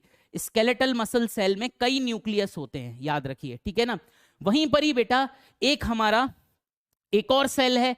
एक और सेल है हमारा एपिथेलियल सेल. ठीक है ना, ये देखो, ये स्क्वामस एपिथेलियल सेल है. ठीक है ना, ये स्क्वामस एपिथेलियम का सेल है. ठीक है ना, ये स्क्वामस एपिथेलियम का सेल है. ठीक है ना, एकदम फ्लैट है, चपटा है. देखिए आप, ठीक है, एकदम फ्लैट है, चपटा है. ठीक है ना, तो आप देखिए कि आपके पास 4 प्रकार के टिश्यू क्यों हैं? क्योंकि बेटा इन टिश्यूज के अंदर बेटा जो सेल्स है उनका स्ट्रक्चर और फंक्शन अलग अलग है. ठीक है ना, आपके पास इस तरह के सेल्स जो हैं, ठीक है ना, स्केलेटल मसल सेल, इससे मस्कुलर टिश्यू बनता है. आपके पास न्यूरॉन है, इनसे नर्वस टिश्यू बनता है. आपके पास स्क्वामस एपिथेलियल सेल है, इससे एपिथेलियम बनता है. ठीक है ना, तो कोई आपसे बोले कि यार बॉडी में 4 प्रकार के टिश्यू डिफरेंशिएट करने की क्या जरूरत थी, आप एक भी तो रख सकते थे. तो आप बोलेंगे कि ये जो 4 प्रकार के टिश्यूज हैं, हमने इसलिए इनको डिफरेंशिएट किया है क्योंकि हर टिश्यू के अंदर सेल का स्ट्रक्चर और फंक्शन अलग अलग है, याद रखिए. जैसे बेटा स्क्वामस एपिथेलियल सेल जो है ये डिफ्यूजन ऑफ गैसेस में काम आता है. ठीक है ना, ये डिफ्यूजन ऑफ गैसेस में काम आता है. ये डिफ्यूजन ऑफ गैसेस में काम आता है मतलब कि बेटा इससे गैस पास हो सकती है, गैस डिफ्यूज हो सकती है, oxygen and carbon dioxide are पार हो सकती है. जो मसल सेल है बेटा ये कॉन्ट्रैक्शन एंड रिलैक्सेशन में काम आता है. मसल सेल जो होता है कॉन्ट्रैक्शन एंड रिलैक्सेशन में काम आता है. न्यूरॉन जो होता है बेटा इसके ऊपर सिग्नल्स भागते हैं ताकि बेटा ब्रेन से सिग्नल आपके हाथों तक पहुंच सके, आप हाथ को यूज कर सको. ब्रेन से सिग्नल आपके पैरों तक पहुंच सके, आप पैरों को यूज कर सको. ठीक है, तो बेसिकली बेटा there are 4 kinds of tissue. किस आधार पर? ये इस आधार पे कि स्ट्रक्चर और फंक्शन सेल्स का अलग अलग है, इसके आधार पे अपन ने बॉडी में 4 प्रकार के टिश्यूज देखे हैं. ठीक है ना, तो बेस्ड ऑन द स्ट्रक्चर, ठीक है ना, and function performed by the cells. Tissue कितने टाइप्स के हैं? 4 टाइप्स के. Epithelial tissue, connective tissue, nervous tissue and muscular tissue. बात समझ में आई? क्या क्लियर है? तो बेसिकली सेल का स्ट्रक्चर अलग होगा तभी उसका फंक्शन अलग होगा, याद रखिए. ये सेल सिलिंड्रिकल है, स्केलेटल मसल सेल सिलिंड्रिकल है, इसलिए ये अलग फंक्शन परफॉर्म करता है. न्यूरॉन बेटा एक इलोंगेटेड लंबा सेल है, इसलिए ये अलग फंक्शन परफॉर्म करता है. ठीक है, स्क्वामस सेल एकदम फ्लैट है, इसलिए ये अलग फंक्शन परफॉर्म करता है. ठीक है ना, तो यहां पर कहने का ऑथर का मतलब यह है, एनसीईआरटी का मतलब यह है कि स्ट्रक्चर सेल्स के अलग अलग हैं, इसलिए फंक्शन अलग अलग हैं, इसलिए 4 प्रकार के टिश्यू आपकी बॉडी में देखे जाते हैं। इन चारों टिश्यूज के अंदर अलग अलग प्रकार के सेल्स होंगे, अलग अलग स्ट्रक्चर वाले और अलग अलग फंक्शन वाले, ठीक है ना। तो based on the structure and function performed by the cells, the tissue are different and categorized into 4 types, ठीक है। आगे देखते हैं बेटा, अब अगली लाइन देखते हैं। बेटा याद रखिएगा कि एक ऑर्गन जो होता है, ठीक है, उसमें ये चारों टिश्यूज मौजूद होते हैं, ठीक है। भले वो ऑर्गन स्टमक हो, भले वो ऑर्गन आपका लंग हो, ठीक है ना, हर ऑर्गन के अंदर ये 4 प्रकार के टिश्यूज ही होते हैं। कोई भी ऑर्गन बेटा इन चारों प्रकार के टिश्यूज से ही बनता है, याद रखिए। तो हम कहते हैं ना कि ऑर्गन किसका बना होता है, टिश्यूज का बना होता है, ठीक है ना। तो यहां पर एक बात अपन लिख देते हैं, ठीक है, यहाँ लिखी हुई है, organ such as stomach, NCERT की लाइन है, ठीक है ना, स्टमक, लंग्स, किडनी, ठीक है, किडनी, ओके। तो organs such as stomach, lungs, kidney, heart भी दे रखा है, हार्ट, ठीक है, हार्ट, एनसीईआरटी की लाइन है, comprise specific proportion and pattern of all basic types of tissues. इसका मतलब ये है बेटा कि जो आपके ऑर्गन्स हैं, ठीक है ना, ये ऑर्गन्स भले लंग्स हो, स्टमक हो, किडनी हो या आपका हार्ट हो, इसके अंदर ये चारों प्रकार के टिश्यूज अलग अलग प्रपोर्शन में मौजूद हैं। हमारे बॉडी के जितने भी ऑर्गन्स हैं ये 4 प्रकार के टिश्यूज से ही बनते हैं, याद रखिए। आपका कोई भी ऑर्गन हो बेटा ये 4 प्रकार के टिश्यूज से ही बनता है, ठीक है ना। तो एनसीईआरटी ने कितनी रेलेवेंट बात कही है कि organ such as stomach, lungs, kidney and heart comprise specific proportion and pattern of all basic types of tissues, ठीक है। कि स्टमक के अंदर बेटा 4 प्रकार के टिश्यूज ही हैं। स्टमक आपका एक ऑर्गन है, वो 4 प्रकार के टिश्यूज से बना है। हार्ट आपका एक ऑर्गन है जो 4 प्रकार के टिश्यूज से बना है, ठीक है ना। पर इन ऑर्गन्स के अंदर टिश्यूज का प्रपोर्शन अलग अलग होगा। जैसे स्टमक के अंदर बेटा मसल टिश्यू खूब सारा होगा, ठीक है ना। वहीं अगर अपन लंग्स की बात करें तो लंग्स के अंदर एपिथेलियल टिश्यू बहुत सारा होगा, ठीक है ना। होंगे चारों टिश्यूज पर प्रपोर्शन अलग अलग होंगे। किसी में नर्वस टिश्यू ज्यादा होगा तो किसी में मसल टिश्यू ज्यादा होगा, किसी में एपिथेलियल टिश्यू ज्यादा होगा तो किसी में कनेक्टिव टिश्यू ज्यादा होगा। तो बॉडी के सारे ऑर्गन्स जो हैं, जितने भी ऑर्गन्स आप जानते हो, ये हर ऑर्गन इन्हीं 4 प्रकार के टिश्यूज से बनता है, ठीक है ना। तो एक लाइन अपन यहां पर लिख लेते हैं आप लोगों के लिए, ठीक है। ऊपर लिख रहा हूं मैं ये लाइन, ठीक है। आप इसके नंबरिंग को नोट करें। पहला पॉइंट ये है इस पेज का, ठीक है। दूसरा पॉइंट ये है, तीसरा ऊपर लिख रहा हूं, ठीक है ना, तीसरा ऊपर लिख रहा हूं कि ईच ऑर्गन, ठीक है, ईच ऑर्गन, ठीक है, इज मेड अप ऑफ, ठीक है, each organ is made up of, ठीक है, made up of these 4 different kinds of tissues, ठीक है, काइंड्स ऑफ टिश्यूज, ठीक है, हो गया, राइट। अच्छा, अब लास्ट वाली लाइन एक बार देख लेते हैं, ठीक है ना। बेसिकली बेटा अपनी बॉडी में ऑर्गन्स हैं।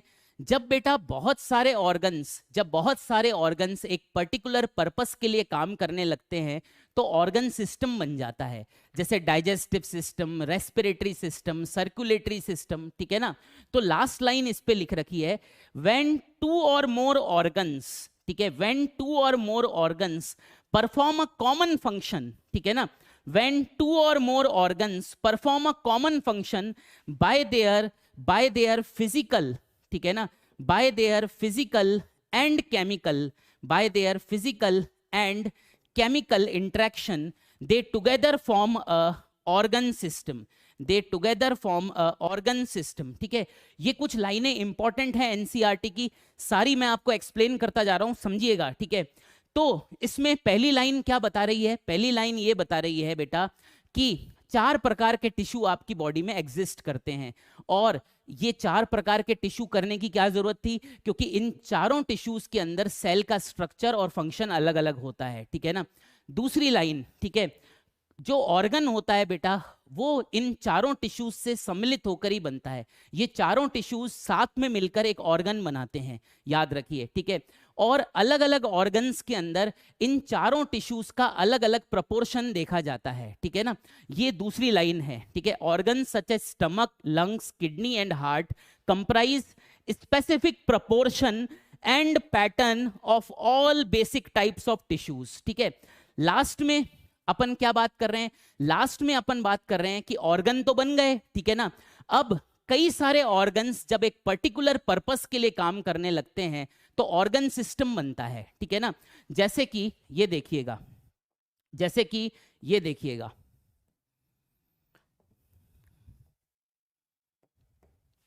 ये देखिएगा, जैसे कि फॉर एग्जाम्पल बेटा आपका स्टमक, ठीक है, आपका स्टमक, राइट, ठीक है। इधर आपका लिवर, ठीक है, आपका लिवर, ठीक है। इधर आपकी स्मॉल इंटेस्टाइन, ठीक है ना, इधर आपकी स्मॉल इंटेस्टाइन, ठीक है, ओके। फिर इधर आपका पेंक्रियाज, ठीक है, इधर आपका पेंक्रियाज, ठीक है, ओके। इधर आ गया आपका गॉल ब्लैडर, ठीक है, इधर आ गया आपका गॉल ब्लैडर, ठीक है। अब बेटा ये सारे जब साथ काम करते हैं, ठीक है ना, ये सारे साथ काम करते हैं, याद रखिए, ये सारे साथ काम करते हैं बेटा, ठीक है ना, ये सारे साथ काम करते हैं, ठीक है। इनके बीच में एक फिजिकल अटैचमेंट है, याद रखिए। स्टमक स्मॉल इंटेस्टाइन से जुड़ा हुआ है, स्मॉल इंटेस्टाइन से लिवर जुड़ा हुआ है, ठीक है ना, लिवर के साथ गॉल ब्लैडर जुड़ा हुआ है, स्मॉल इंटेस्टाइन के साथ पेंक्रियास जुड़ा हुआ है। तो ये जो फिजिकल एसोसिएशन आपको दिख रहा है, ये सारे ऑर्गन्स हैं, ठीक है ना, ये एक पर्पस के लिए काम करते हैं। कौन सा पर्पस है, पर्पस क्या है, ठीक है, फंक्शन क्या है, वो है डाइजेशन एंड एब्जॉर्प्शन, ठीक है। पर्पस क्या है, डाइजेशन एंड एब्जॉर्प्शन। पर्पस क्या है, एक पर्पस के लिए काम करते हैं, that is digestion and absorption. ये पर्पस है या ये फंक्शन है जिसके लिए ये सारे ऑर्गन्स मिलकर काम करते हैं, याद रखिए, ठीक है, सारे ऑर्गन्स मिलकर काम करते हैं। तो मेरे यहां पर कहने का तात्पर्य बच्चों ये है कि ये ऑर्गन सिस्टम कहलाता है, ठीक है। ऑर्गन सिस्टम में कई सारे ऑर्गन साथ मिलकर एक फंक्शन के लिए काम करते हैं, ठीक है ना। ये सारे ऑर्गन्स जो है बेटा साथ मिलकर एक फंक्शन के लिए काम करते हैं, दैट इज फूड का डाइजेशन एंड एब्जॉर्प्शन, याद रखिए। तो ये ऑर्गन सिस्टम बन रहा है, ठीक है ना। कौन सा ऑर्गन सिस्टम बन रहा है, ये कौन सा ऑर्गन सिस्टम बन रहा है, इस ऑर्गन सिस्टम को आप डाइजेस्टिव सिस्टम कहते हो, ठीक है ना। इस ऑर्गन सिस्टम को आप डाइजेस्टिव सिस्टम कहते हो। ये ऑर्गन्स फिजिकली कनेक्टेड होते हैं, याद रखिए, ये ऑर्गन्स फिजिकली कनेक्टेड होते हैं। जैसे स्टमक के नीचे स्मॉल इंटेस्टाइन आती है, स्टमक के ऊपर ईसोफेगस आता है, ठीक है। स्मॉल इंटेस्टाइन से लिवर भी कनेक्टेड है, स्मॉल इंटेस्टाइन से पेंक्रियास भी कनेक्टेड है।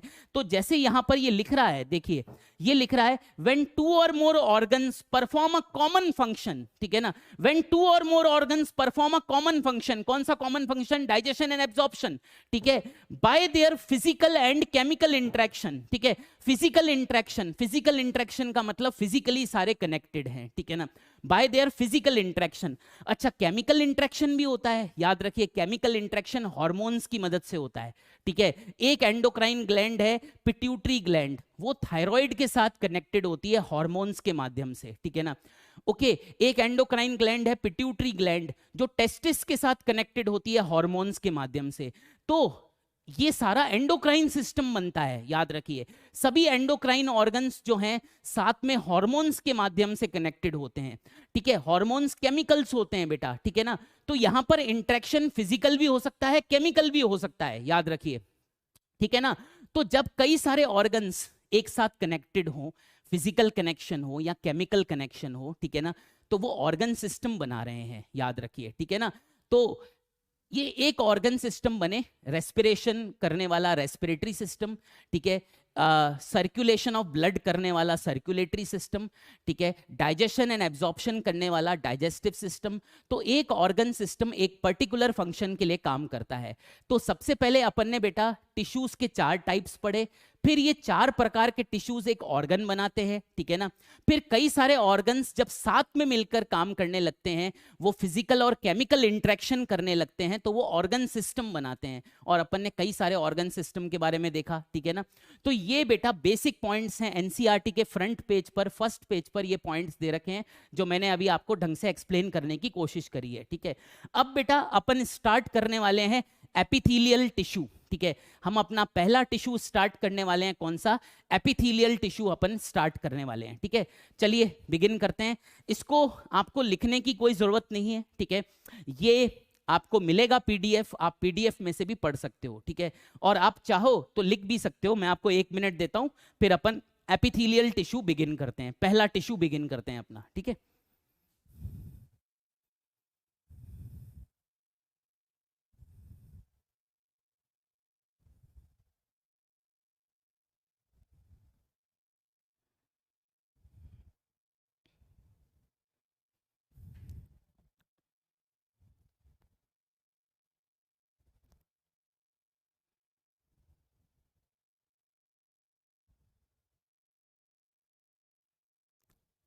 थैंक यू बच्चों, आप लोग पसंद कर रहे हो, ठीक है। मुझे तो लगा था कि आप लोगों के साथ कनेक्शन बनते बनते 2 से 3 क्लासें लग जाएगी, हो सकता है ज़्यादा भी लग जाए, क्योंकि कुछ लोगों को, कुछ बच्चों को बाद में समझ में आता है कि यार ये तो ठीक पढ़ा रहे हैं, ठीक है। देखो क्या है बच्चों कि ऑनेस्टली स्पीकिंग, मैं ना ये क्या बोलूँ मैं कि यार मैं बहुत बढ़िया हूँ, मैं ये कर देता हूँ, मैं वो कर देता हूँ, मैं ऐसा खतरनाक कंसेप्ट दे देता हूँ, या मैं ब्रेन में सेट कर देता हूँ, मैं ऐसा कुछ नहीं करता। सब आप ही को करना है, ठीक है, सब आप ही को करना है। मैं तो पढ़ाऊंगा यार, ठीक है।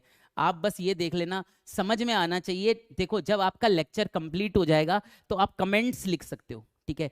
कमेंट्स, आप लेक्चर के नीचे कमेंट्स लिख सकते हो, मैं आपके कमेंट्स देख लूंगा, आपके डाउट क्लियर कर दूंगा, ठीक है। यही एक टीचर और स्टूडेंट का एक रिलेशनशिप होता है, ठीक है ना। मैं कोई भगवान नहीं हूं, मैं कोई जादूगर नहीं हूं बेटा, ठीक है। मैं कोशिश पूरी करूंगा आपको समझाने की, ठीक है। आप देखिएगा आपको समझ में कितना आ रहा है। 3 4 दिन 5 दिन लग जाते हैं एक अच्छे रिलेशनशिप को कायम होने में, पर मैं श्योर हूं बेटा कि ये अच्छा ही चलेगा, ठीक है। थोड़ी कोशिश आप करिएगा, थोड़ी सी कोशिश मैं करूंगा, साथ में करेंगे तो नीट क्लियर हो जाएगा। अपना उद्देश्य तो बेटा नीट क्लियर करना ही है, ठीक है ना। अपना उद्देश्य क्या है? मेरे को पढ़ाना है, मेरे को बेटा दाल रोटी कमानी है, आपको नीट क्लियर करना है ताकि कल आप अपनी दाल रोटी कमा सको, ठीक है। इसके अलावा कोई शोर शराबा कोई नहीं, कुछ नहीं है बेटा, ठीक है। सब बेटा जो है वो कहते हैं ना कि मतलब ये बनावटी चीजें जो है किसी काम की नहीं है, ठीक है। ओके, दुनिया में कोई लेजेंड नहीं होता, लेजेंड हम सचिन तेंदुलकर को बोलते हैं, ठीक है। लेजेंड वही होता है बेटा जो इतने साल काम कर लेता है, तब आप उसको लेजेंड बोलते हो। हम तो आपके साथ आए हुए कुछ महीनों से ही काम जुड़े हुए हैं, या कुछ कहीं आज पहला दिन है आप लोगों के साथ, ठीक है। तो आप लोग बस समझने की कोशिश करिए। कोई चीज समझ में नहीं आ रही है तो अपने कमेंट्स में नीचे डाल दो, लेक्चर के नीचे आप कमेंट्स लिख सकते हो, ठीक है। कभी कभी चैट बहुत फास्ट चलती है, मैं नहीं देख पाता आपकी चैटिंग, ठीक है, सबकी चैट नहीं पढ़ पाता, ठीक है। पर अगर आप कमेंट्स डाल दोगे तो मैं देख लूंगा, ठीक है ना। ओके, चलिए, तो आप लोग अगर लिख रहे हो तो इसे नोट करो, नहीं तो अपन एपिथेलियल टिश्यू चालू करते हैं, है ना।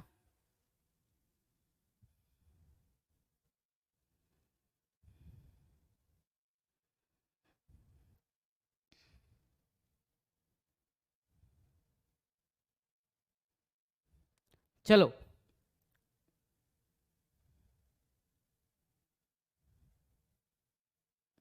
एंड लव यू ऑल, ठीक है। आप लोगों का प्यार मिलता रहे, बस आराम से जिंदगी कटती रहे, आपको समझ में आता रहे, कल आप डॉक्टर बन जाओ, और क्या चाहिए यार हमको, ठीक है। कल आप मेरा इलाज करो कि सर को हार्ट अटैक आ गया है, अब इलाज तो आप ही को करना पड़ेगा, ठीक है। चिंता मत करो, फीस दूंगा मैं, ठीक है ना। पर अगर कल मैं बीमार होता हूँ तो आप में से ही कोई इलाज करोगे, ठीक है। तो मैं भी कोशिश करूंगा आपको अच्छा पढ़ाने की, ताकि आप डॉक्टर बन जाओ, है ना। चलिए, वो जो मैंने आपको एनसीईआरटी ब्लूप्रिंट बताया है वो शॉर्ट नोट्स ही हैं, वो आपको शॉर्ट नोट्स बनाने नहीं पड़ेंगे, सारा मैं देख लूंगा। आप तो मेरे साथ बस तैयारी करते चलो, टेस्ट देते चलो, टेस्ट में अपने मार्क्स को एनालाइज करते चलो, बाकी छोड़ दो यार मेरे पे, ठीक है। चलिए, चलो अब आगे चलें। ये अगर लाइनें आपने नोट नहीं की है तो आपको ये नोट्स मिलेंगे, ठीक है ना, आपको ये नोट्स मिलेंगे, आप चिंता क्यों करते हो।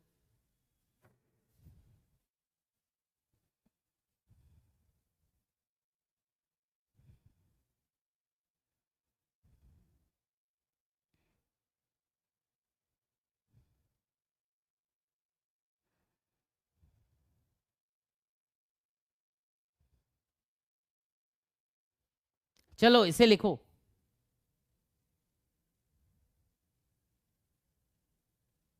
चलो अब मैं आगे चलता हूं। अगर किसी ने नोट नहीं किया हो तो नोट्स मिलेंगे उसको, चिंता मत करो, ठीक है। स्टार्ट करते हैं अपन। Epithelial tissue, epithelial tissue start करते हैं, हमारा पहला टिश्यू स्टार्ट करते हैं, ठीक है ना। ओके, चलो इसके बेसिक पॉइंट्स अपन समझते हैं। बेसिक पॉइंट्स, आओ ध्यान से, चैटिंग में ध्यान मत लगाओ, अब बेसिक पॉइंट्स पढ़ेंगे बच्चों, प्लीज, ठीक है। प्लीज इसे समझने की कोशिश करो, ठीक है। ओके, बेसिक पॉइंट्स अपन पढ़ने वाले हैं एपिथेलियल टिश्यू के, सब पढ़ाऊंगा, चिंता मत करो, ठीक है। तो जो बेटा एपिथेलियल टिश्यू होता है, ठीक है, सबसे पहले इसके जो सेल्स होते हैं, ठीक है बेटा, जो एपिथेलियल टिश्यू के सेल्स होते हैं, ये देखिए, ये एपिथेलियल टिश्यू के सेल्स जो होते हैं, प्लीज इसको ध्यान से देखिएगा, सारे पॉइंट्स को अंडरस्टैंड कर लीजिएगा, ठीक है। अलग अलग कलर से मैं इसलिए बना रहा हूं ताकि आपको ना थोड़ा सा पता चल सके, ठीक है। ये देखिए, ये दूसरा सेल आ गया, ठीक है, प्लीज ध्यान से देखिएगा।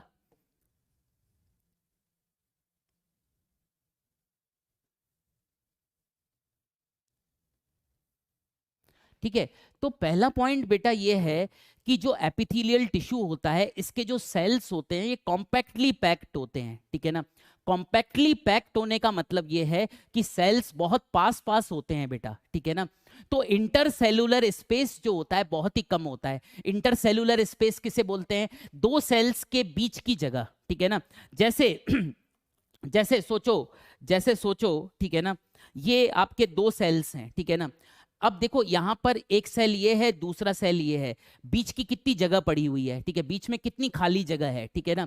पर अगर ये दो सेल्स पास पास आ जाएं तो इनके बीच में जगह कम हो रही है, देखिए, ठीक है ना, मैं यही बात कर रहा हूं, ठीक है।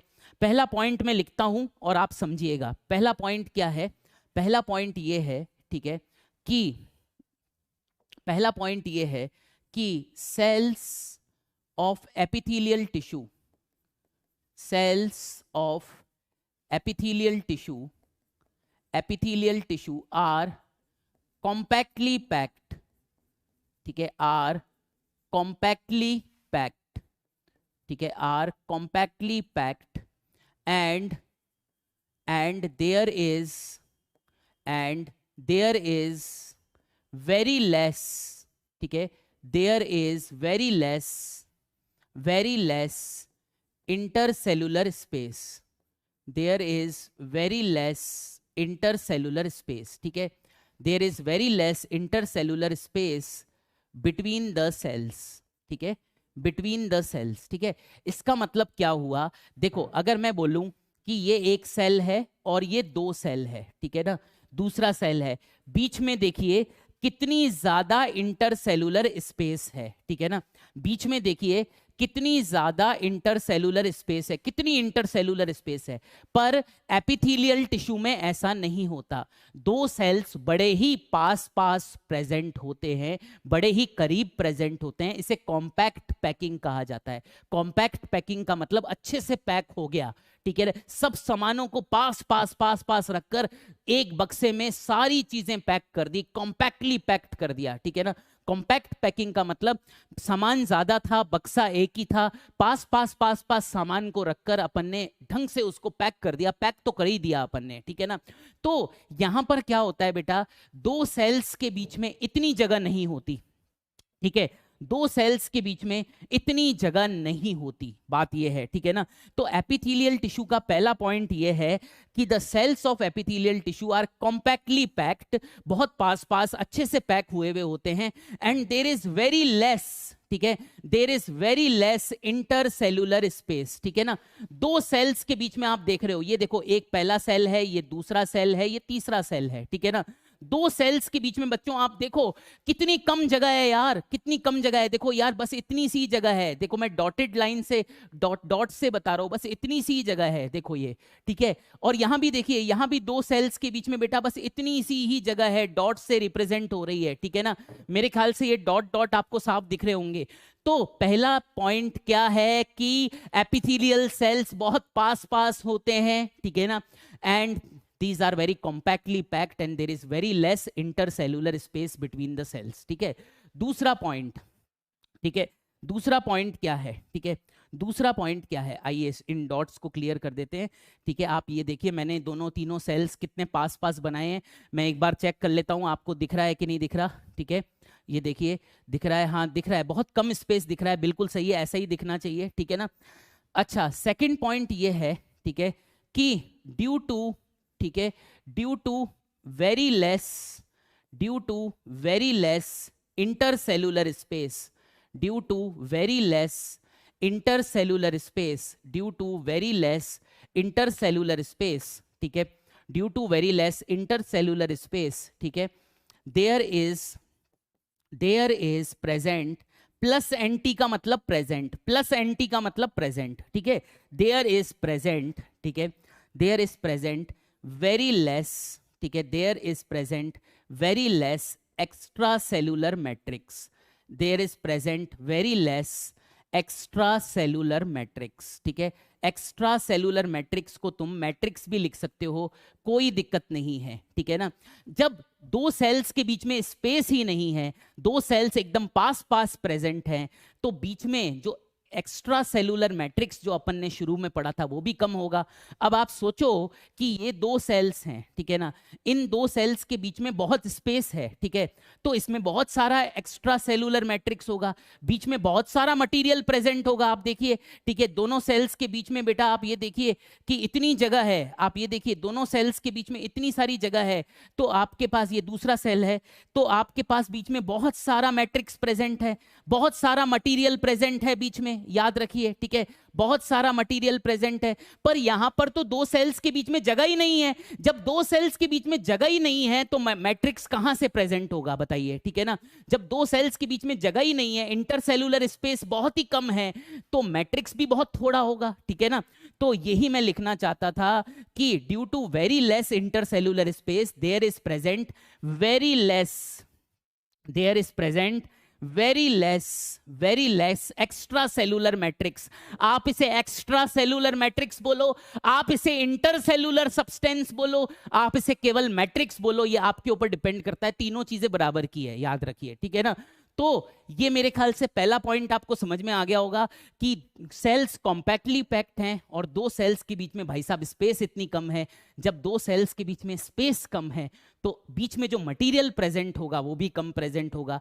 ठीक है ना, दो सेल्स के बीच में मटेरियल प्रेजेंट होता है जिसे एक्स्ट्रा सेलुलर मैट्रिक्स या सिंपली मैट्रिक्स कहते हैं। ठीक है ना, ओके, अगला पॉइंट क्या है। ठीक है, अगला पॉइंट क्या है, अगला पॉइंट ये है कि बेटा ये जो सेल्स होते हैं, ठीक है ना, जो एपिथेलियल सेल्स होते हैं ये एक मेम्ब्रेन के ऊपर बैठते हैं। ठीक है ना, एपिथेलियल सेल्स जो होते हैं बेटा ये एक मेम्ब्रेन के ऊपर बैठते हैं। ठीक है, ये देखिए एपिथेलियल सेल्स जो होते हैं ये एक मेम्ब्रेन के ऊपर बैठते हैं। ये देखिए ये मेम्ब्रेन मैंने बना रहा हूँ ब्लू कलर से। ठीक है, एपिथेलियल सेल्स जो होते हैं ये ऐसे नहीं है कि ये ऐसे लटके रहते हैं, ऐसा नहीं होता।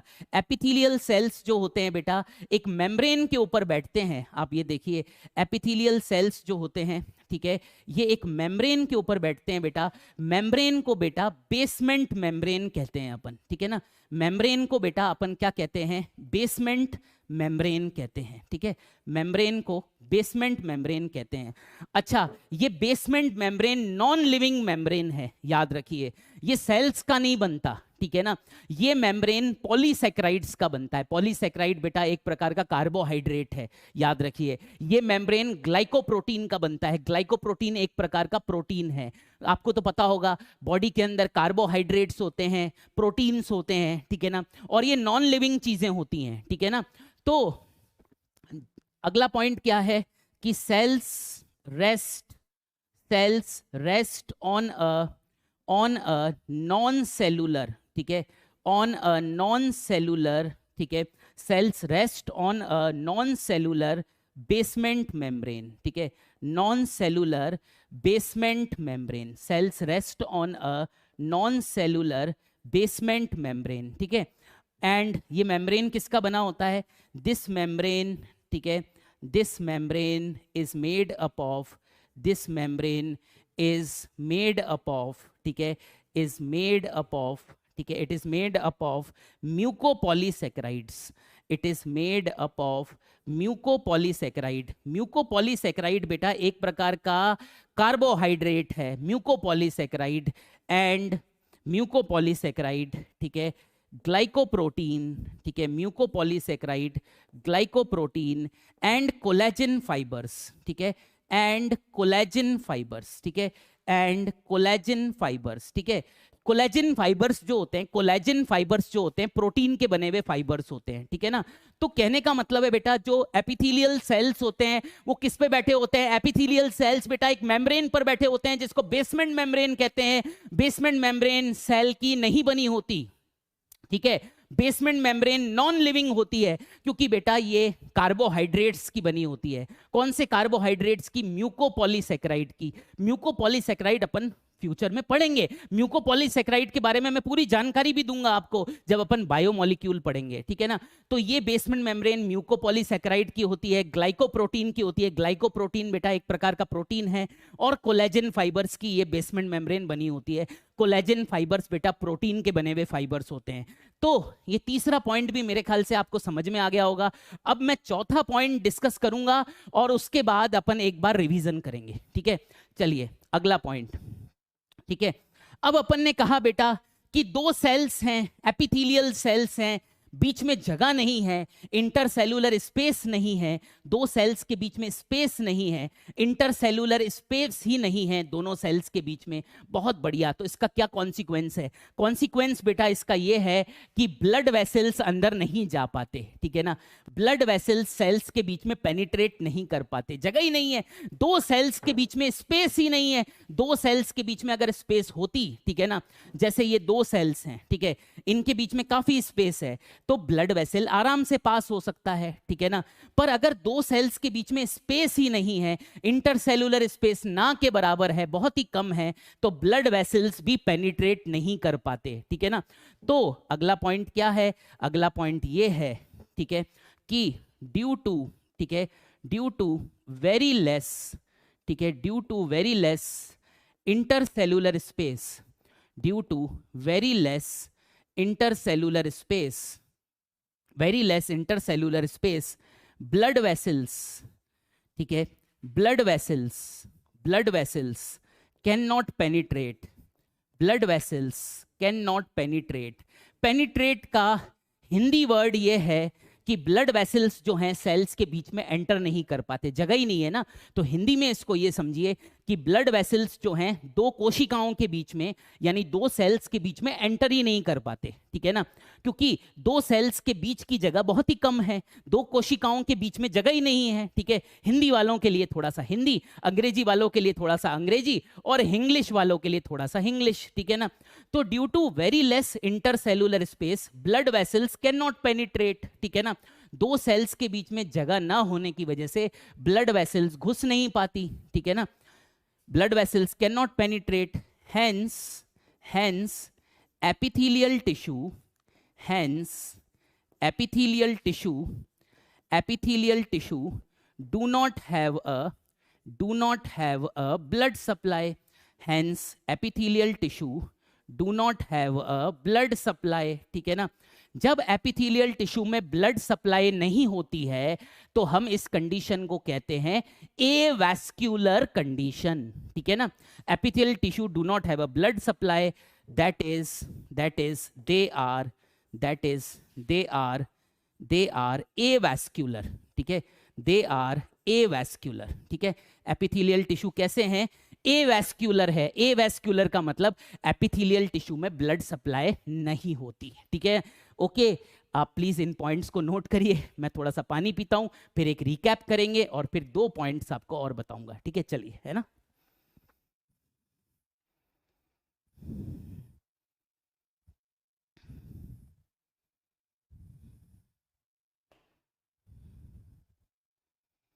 टाइम बेटा अभी ओवर नहीं हुआ है, ठीक है।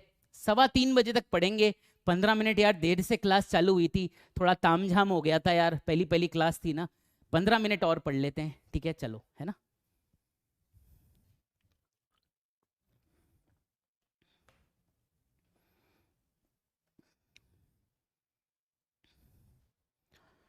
सिर्फ 10 मिनट और पढ़ा लेते हैं यार। देखो यार, पूरा हिसाब किताब रखना है ना, ऐसे नहीं कर सकते यार, धोखा कैसे दे सकते हैं, है ना। 15 मिनट देर से चालू किया था, 15 मिनट ज्यादा पढ़ाएंगे यार प्लीज, है ना। It is a request, 10 minutes पढ़ लो यार सिर्फ, पहली क्लास है, 10 मिनट्स पढ़ लो, कल पूरे टाइम पे छोड़ दूंगा, ठीक है।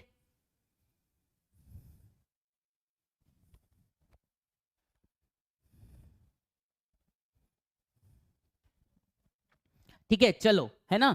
प्लीज इसे कॉपी करो, टाइम मत खराब करो, प्लीज इसे कॉपी करो, 2 पॉइंट्स और पढ़ाऊंगा, फिर आज की छुट्टी, ठीक है, फिर कल वापस बिगिन करेंगे, ठीक है।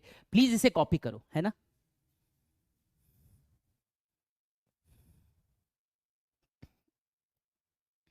थैंक यू बच्चों, थैंक यू। कॉपी करो यार, डायग्राम बनाओ, कॉपी करो, डायग्राम बनाओ, प्लीज कॉपी करो, डायग्राम बनाओ। अभी ये हुआ नहीं है, अभी काफी बाकी है, कल कवर होगा।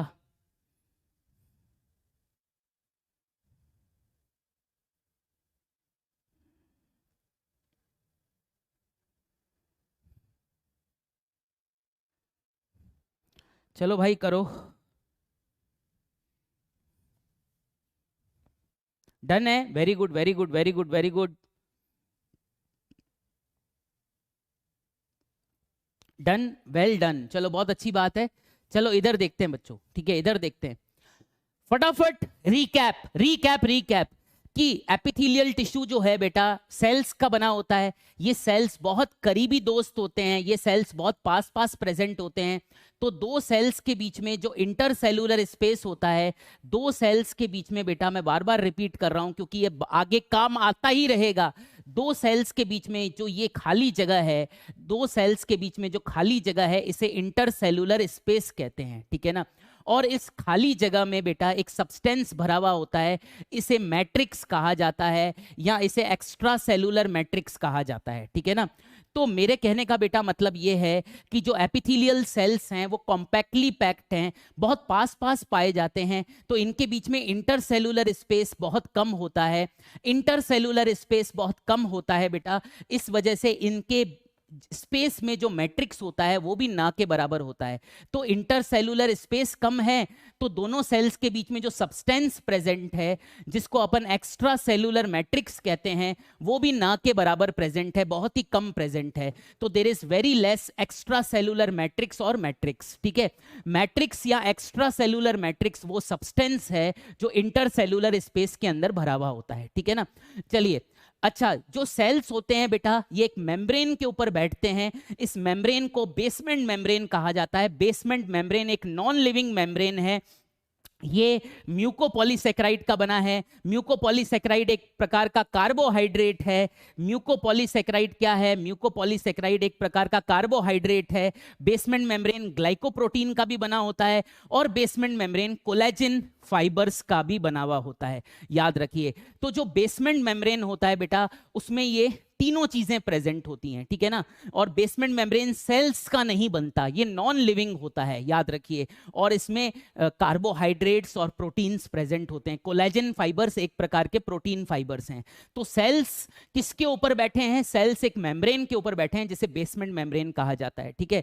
अच्छा, क्योंकि दो सेल्स के बीच में स्पेस बहुत ही कम है, दो सेल्स के बीच में स्पेस बहुत ही कम है, तो ब्लड वेसल्स अंदर नहीं आ पाती। कैसे आएगी? ब्लड वेसल्स अंदर आने की जगह ही नहीं है। तो दो सेल्स के बीच में जो स्पेस है बेटा वो इतना कम है कि ब्लड वेसल्स ढंग से पेनिट्रेट नहीं कर पाती, ठीक है ना। अगर दो सेल्स के बीच में स्पेस खूब होता तो ब्लड वेसल्स आराम से आती, ठीक है ना। पर दो सेल्स के बीच में क्योंकि स्पेस बहुत ही कम है, तो ब्लड वेसल्स बेटा अंदर नहीं आ पाती, इसलिए एपिथेलियल टिश्यू जो है बेटा उसमें कोई ब्लड सप्लाई नहीं होती। एपिथेलियल टिश्यू एवैस्कुलर होता है, ठीक है ना। एवैस्कुलर का मतलब ब्लड सप्लाई ना होना, ठीक है। अगर दो सेल्स के बीच में बहुत गैप होता तो उसमें ब्लड वेसल्स आ जाती थी, ब्लड सप्लाई आ जाती थी, पर यहां पर तो दो सेल्स इतने कॉम्पैक्टली पैक्ड हैं कि ब्लड वेसल्स अंदर जाए उसकी जगह नहीं बचती, ठीक है ना। अच्छा, अब सवाल अपना ये है, अब अपना सवाल अगला ये है कि इसको अगर ब्लड सप्लाई नहीं मिल रही है, इसको अगर ब्लड सप्लाई नहीं मिल रही है, तो बेसिकली ये ऑक्सीजन कहां से लेगा? ये न्यूट्रिशन कहां से लेगा? तो याद रखिएगा हमेशा एपिथेलियल टिश्यू, ये ऊपर एपिथेलियल टिश्यू बनाया है अपन ने, हमेशा याद रखिएगा हमेशा एपिथेलियल टिश्यू के नीचे बेटा, एपिथेलियल टिश्यू के नीचे हमेशा कनेक्टिव टिश्यू प्रेजेंट होता है, हमेशा लूज कनेक्टिव टिश्यू प्रेजेंट होता है। ये देखिए हमेशा लूज कनेक्टिव टिश्यू प्रेजेंट होता है। तो एपिथेलियल टिश्यू के नीचे हमेशा लूज कनेक्टिव टिश्यू प्रेजेंट होता है और कनेक्टिव टिश्यू में बहुत अच्छी ब्लड सप्लाई होती है, कनेक्टिव टिश्यू में बहुत अच्छी ब्लड सप्लाई होती है, ठीक है। और ये जो ब्लड कनेक्टिव टिश्यू में आ रहा है, ठीक है ना, इस ब्लड के माध्यम से, इस ब्लड से बेटा जो, इस ब्लड से जो है बेटा ऑक्सीजन एंड न्यूट्रिएंट्स ऊपर डिफ्यूज कर जाते हैं, ठीक है। इस ब्लड से बेटा जो ऑक्सीजन एंड न्यूट्रिएंट्स हैं बेटा वो ऊपर डिफ्यूज कर जाते हैं। इस तरह से एपिथेलियल टिश्यू को ये दोनों चीजें मिल जाती है, ठीक है ना। क्वेश्चन हमारा ये था कि एपिथेलियल टिश्यू तो एवास्क्यूलर है, तो अगर एपिथेलियल टिश्यू को ब्लड सप्लाई नहीं मिल रही तो ऑक्सीजन कहां से मिलेगी, ठीक है। ऑक्सीजन ब्लड ही तो लेकर आता है, आपको पता है ब्लड जो है ऑक्सीजन का कैरियर है, ब्लड में आरबीसी होती है जो ऑक्सीजन कैरी करती है। तो एपिथेलियल टिश्यू में अगर ब्लड सप्लाई नहीं है तो इसको ऑक्सीजन कैसे मिलेगी, ठीक है। ये कार्बन डाइऑक्साइड कहां रिलीज करेगा, ठीक है। तो बेसिकली इसको न्यूट्रिएंट्स कहां से मिलेंगे, ग्लूकोज कहां से मिलेगा। तो हमेशा एपिथेलियल टिश्यू के नीचे याद रखिएगा, हमेशा एपिथेलियल टिश्यू के नीचे हमेशा कनेक्टिव टिश्यू होता है। याद रखिए हमेशा कनेक्टिव टिश्यू होता है, हमेशा कनेक्टिव टिश्यू होता है। कनेक्टिव टिश्यू में बहुत अच्छी ब्लड सप्लाई होती है और इस ब्लड सप्लाई से ऑक्सीजन सेल्स को मिल जाती है, न्यूट्रिएंट सेल्स को मिल जाते हैं। ऐसे एपिथेलियल टिश्यू का काम हो जाता है। इसलिए बाय रूल एपिथेलियल टिश्यू के नीचे हमेशा कनेक्टिव टिश्यू होगा ही होगा, याद रखिए, ठीक है ना। तो अगला पॉइंट यहां पर लिख देते हैं, ठीक है। पॉइंट नंबर लगा देते हैं, पहला, दूसरा, तीसरा, चौथा और ये पांचवा पॉइंट यहां लिख रहा हूं, ठीक है ना। तो एज epithelial tissue, ठीक है, as epithelial tissue is avascular, as epithelial tissue is avascular, ठीक है ना, there is, ठीक है, there is present, ठीक है, below it, there is present below it loose connective tissue, below it loose connective tissue, ठीक है, loose connective tissue which has loose connective tissue which has a very good blood supply, which has a very good blood supply, ठीक है, which has a very good blood supply, ठीक है, okay, right, ठीक है।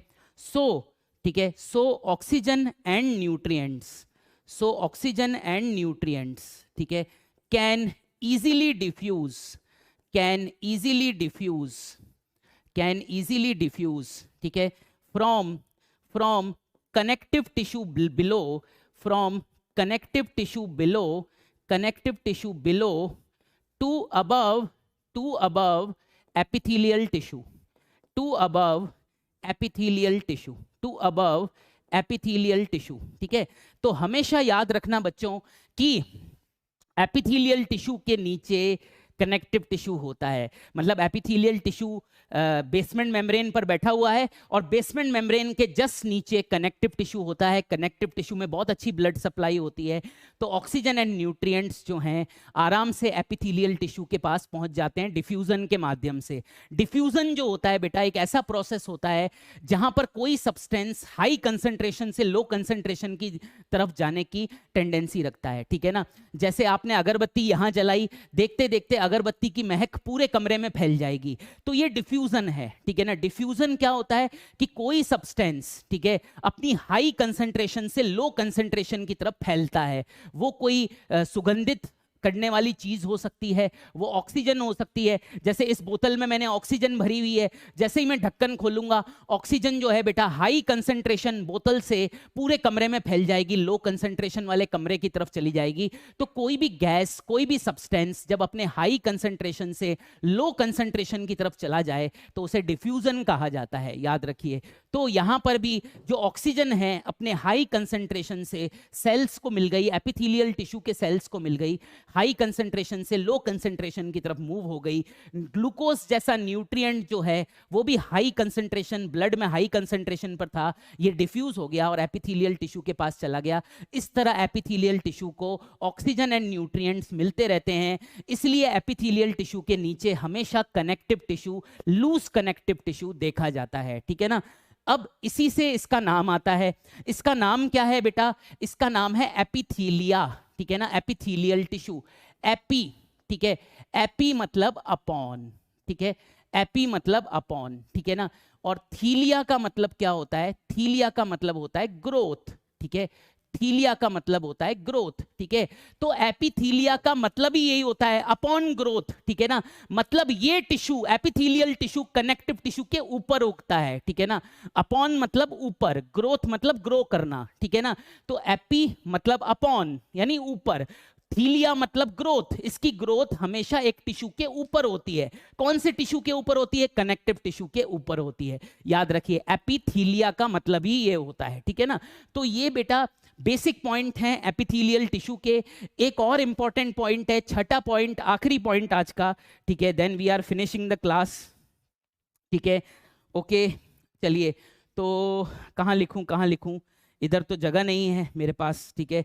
6 point कहाँ लिखूं? ठीक है, चलो ऐसा करते हैं, 6 पॉइंट कल ही चालू करते हैं, जगह भी नहीं है। मेरे ख्याल से आपको ये सारे पॉइंट्स आ गए होंगे समझ में। कल यहीं से कंटिन्यू करेंगे। आज पढ़ाई थोड़ी कम हुई है, पहली क्लास थी, पर कल अपन और भी बेहतर तरीके से और अच्छा आगे बढ़ेंगे, ठीक है ना। ओके, ठीक है, आप प्लीज इसे नोट कर लो और कल इसी से ही आगे बढ़ेंगे। कल आपको डीपीपी भी मिलेगी पहली, ठीक है ना, और एपिथेलियल टिश्यू को कल कंटिन्यू करेंगे। अभी तो बहुत थोड़ा ही हो पाया है, स्टार्ट ही किया है चैप्टर ये, ठीक है, धीरे धीरे थोड़ी सी स्पीड आ जाएगी अपनी, है ना। चलिए धीरे धीरे थोड़ी सी स्पीड आ जाएगी। कोई कमी अगर लगी हो आज की क्लास में तो हमें ज़रूर बताएं, ठीक है, प्लीज़ आप अपने कमेंट्स में ज़रूर बताएं। हम उन कमी को दूर करने की भी प्रयास में रहेंगे कि भाई हम सबको आपको खुशी दे सकें, ठीक है।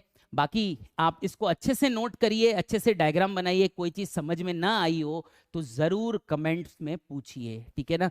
चलिए, प्लीज़ इसे उतार लीजिए, पांचों पॉइंट्स को उतार लीजिए। अगली क्लास में मिलते हैं और इस चैप्टर को आगे बढ़ाते हैं। अभी स्टार्ट ही हुआ है एपिथेलियल टिश्यू, है ना।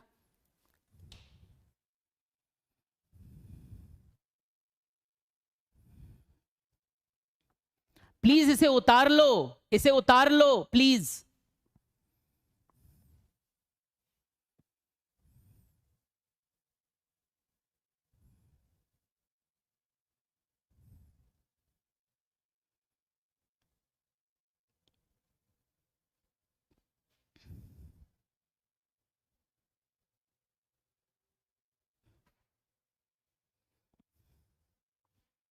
Please copy it, copy it.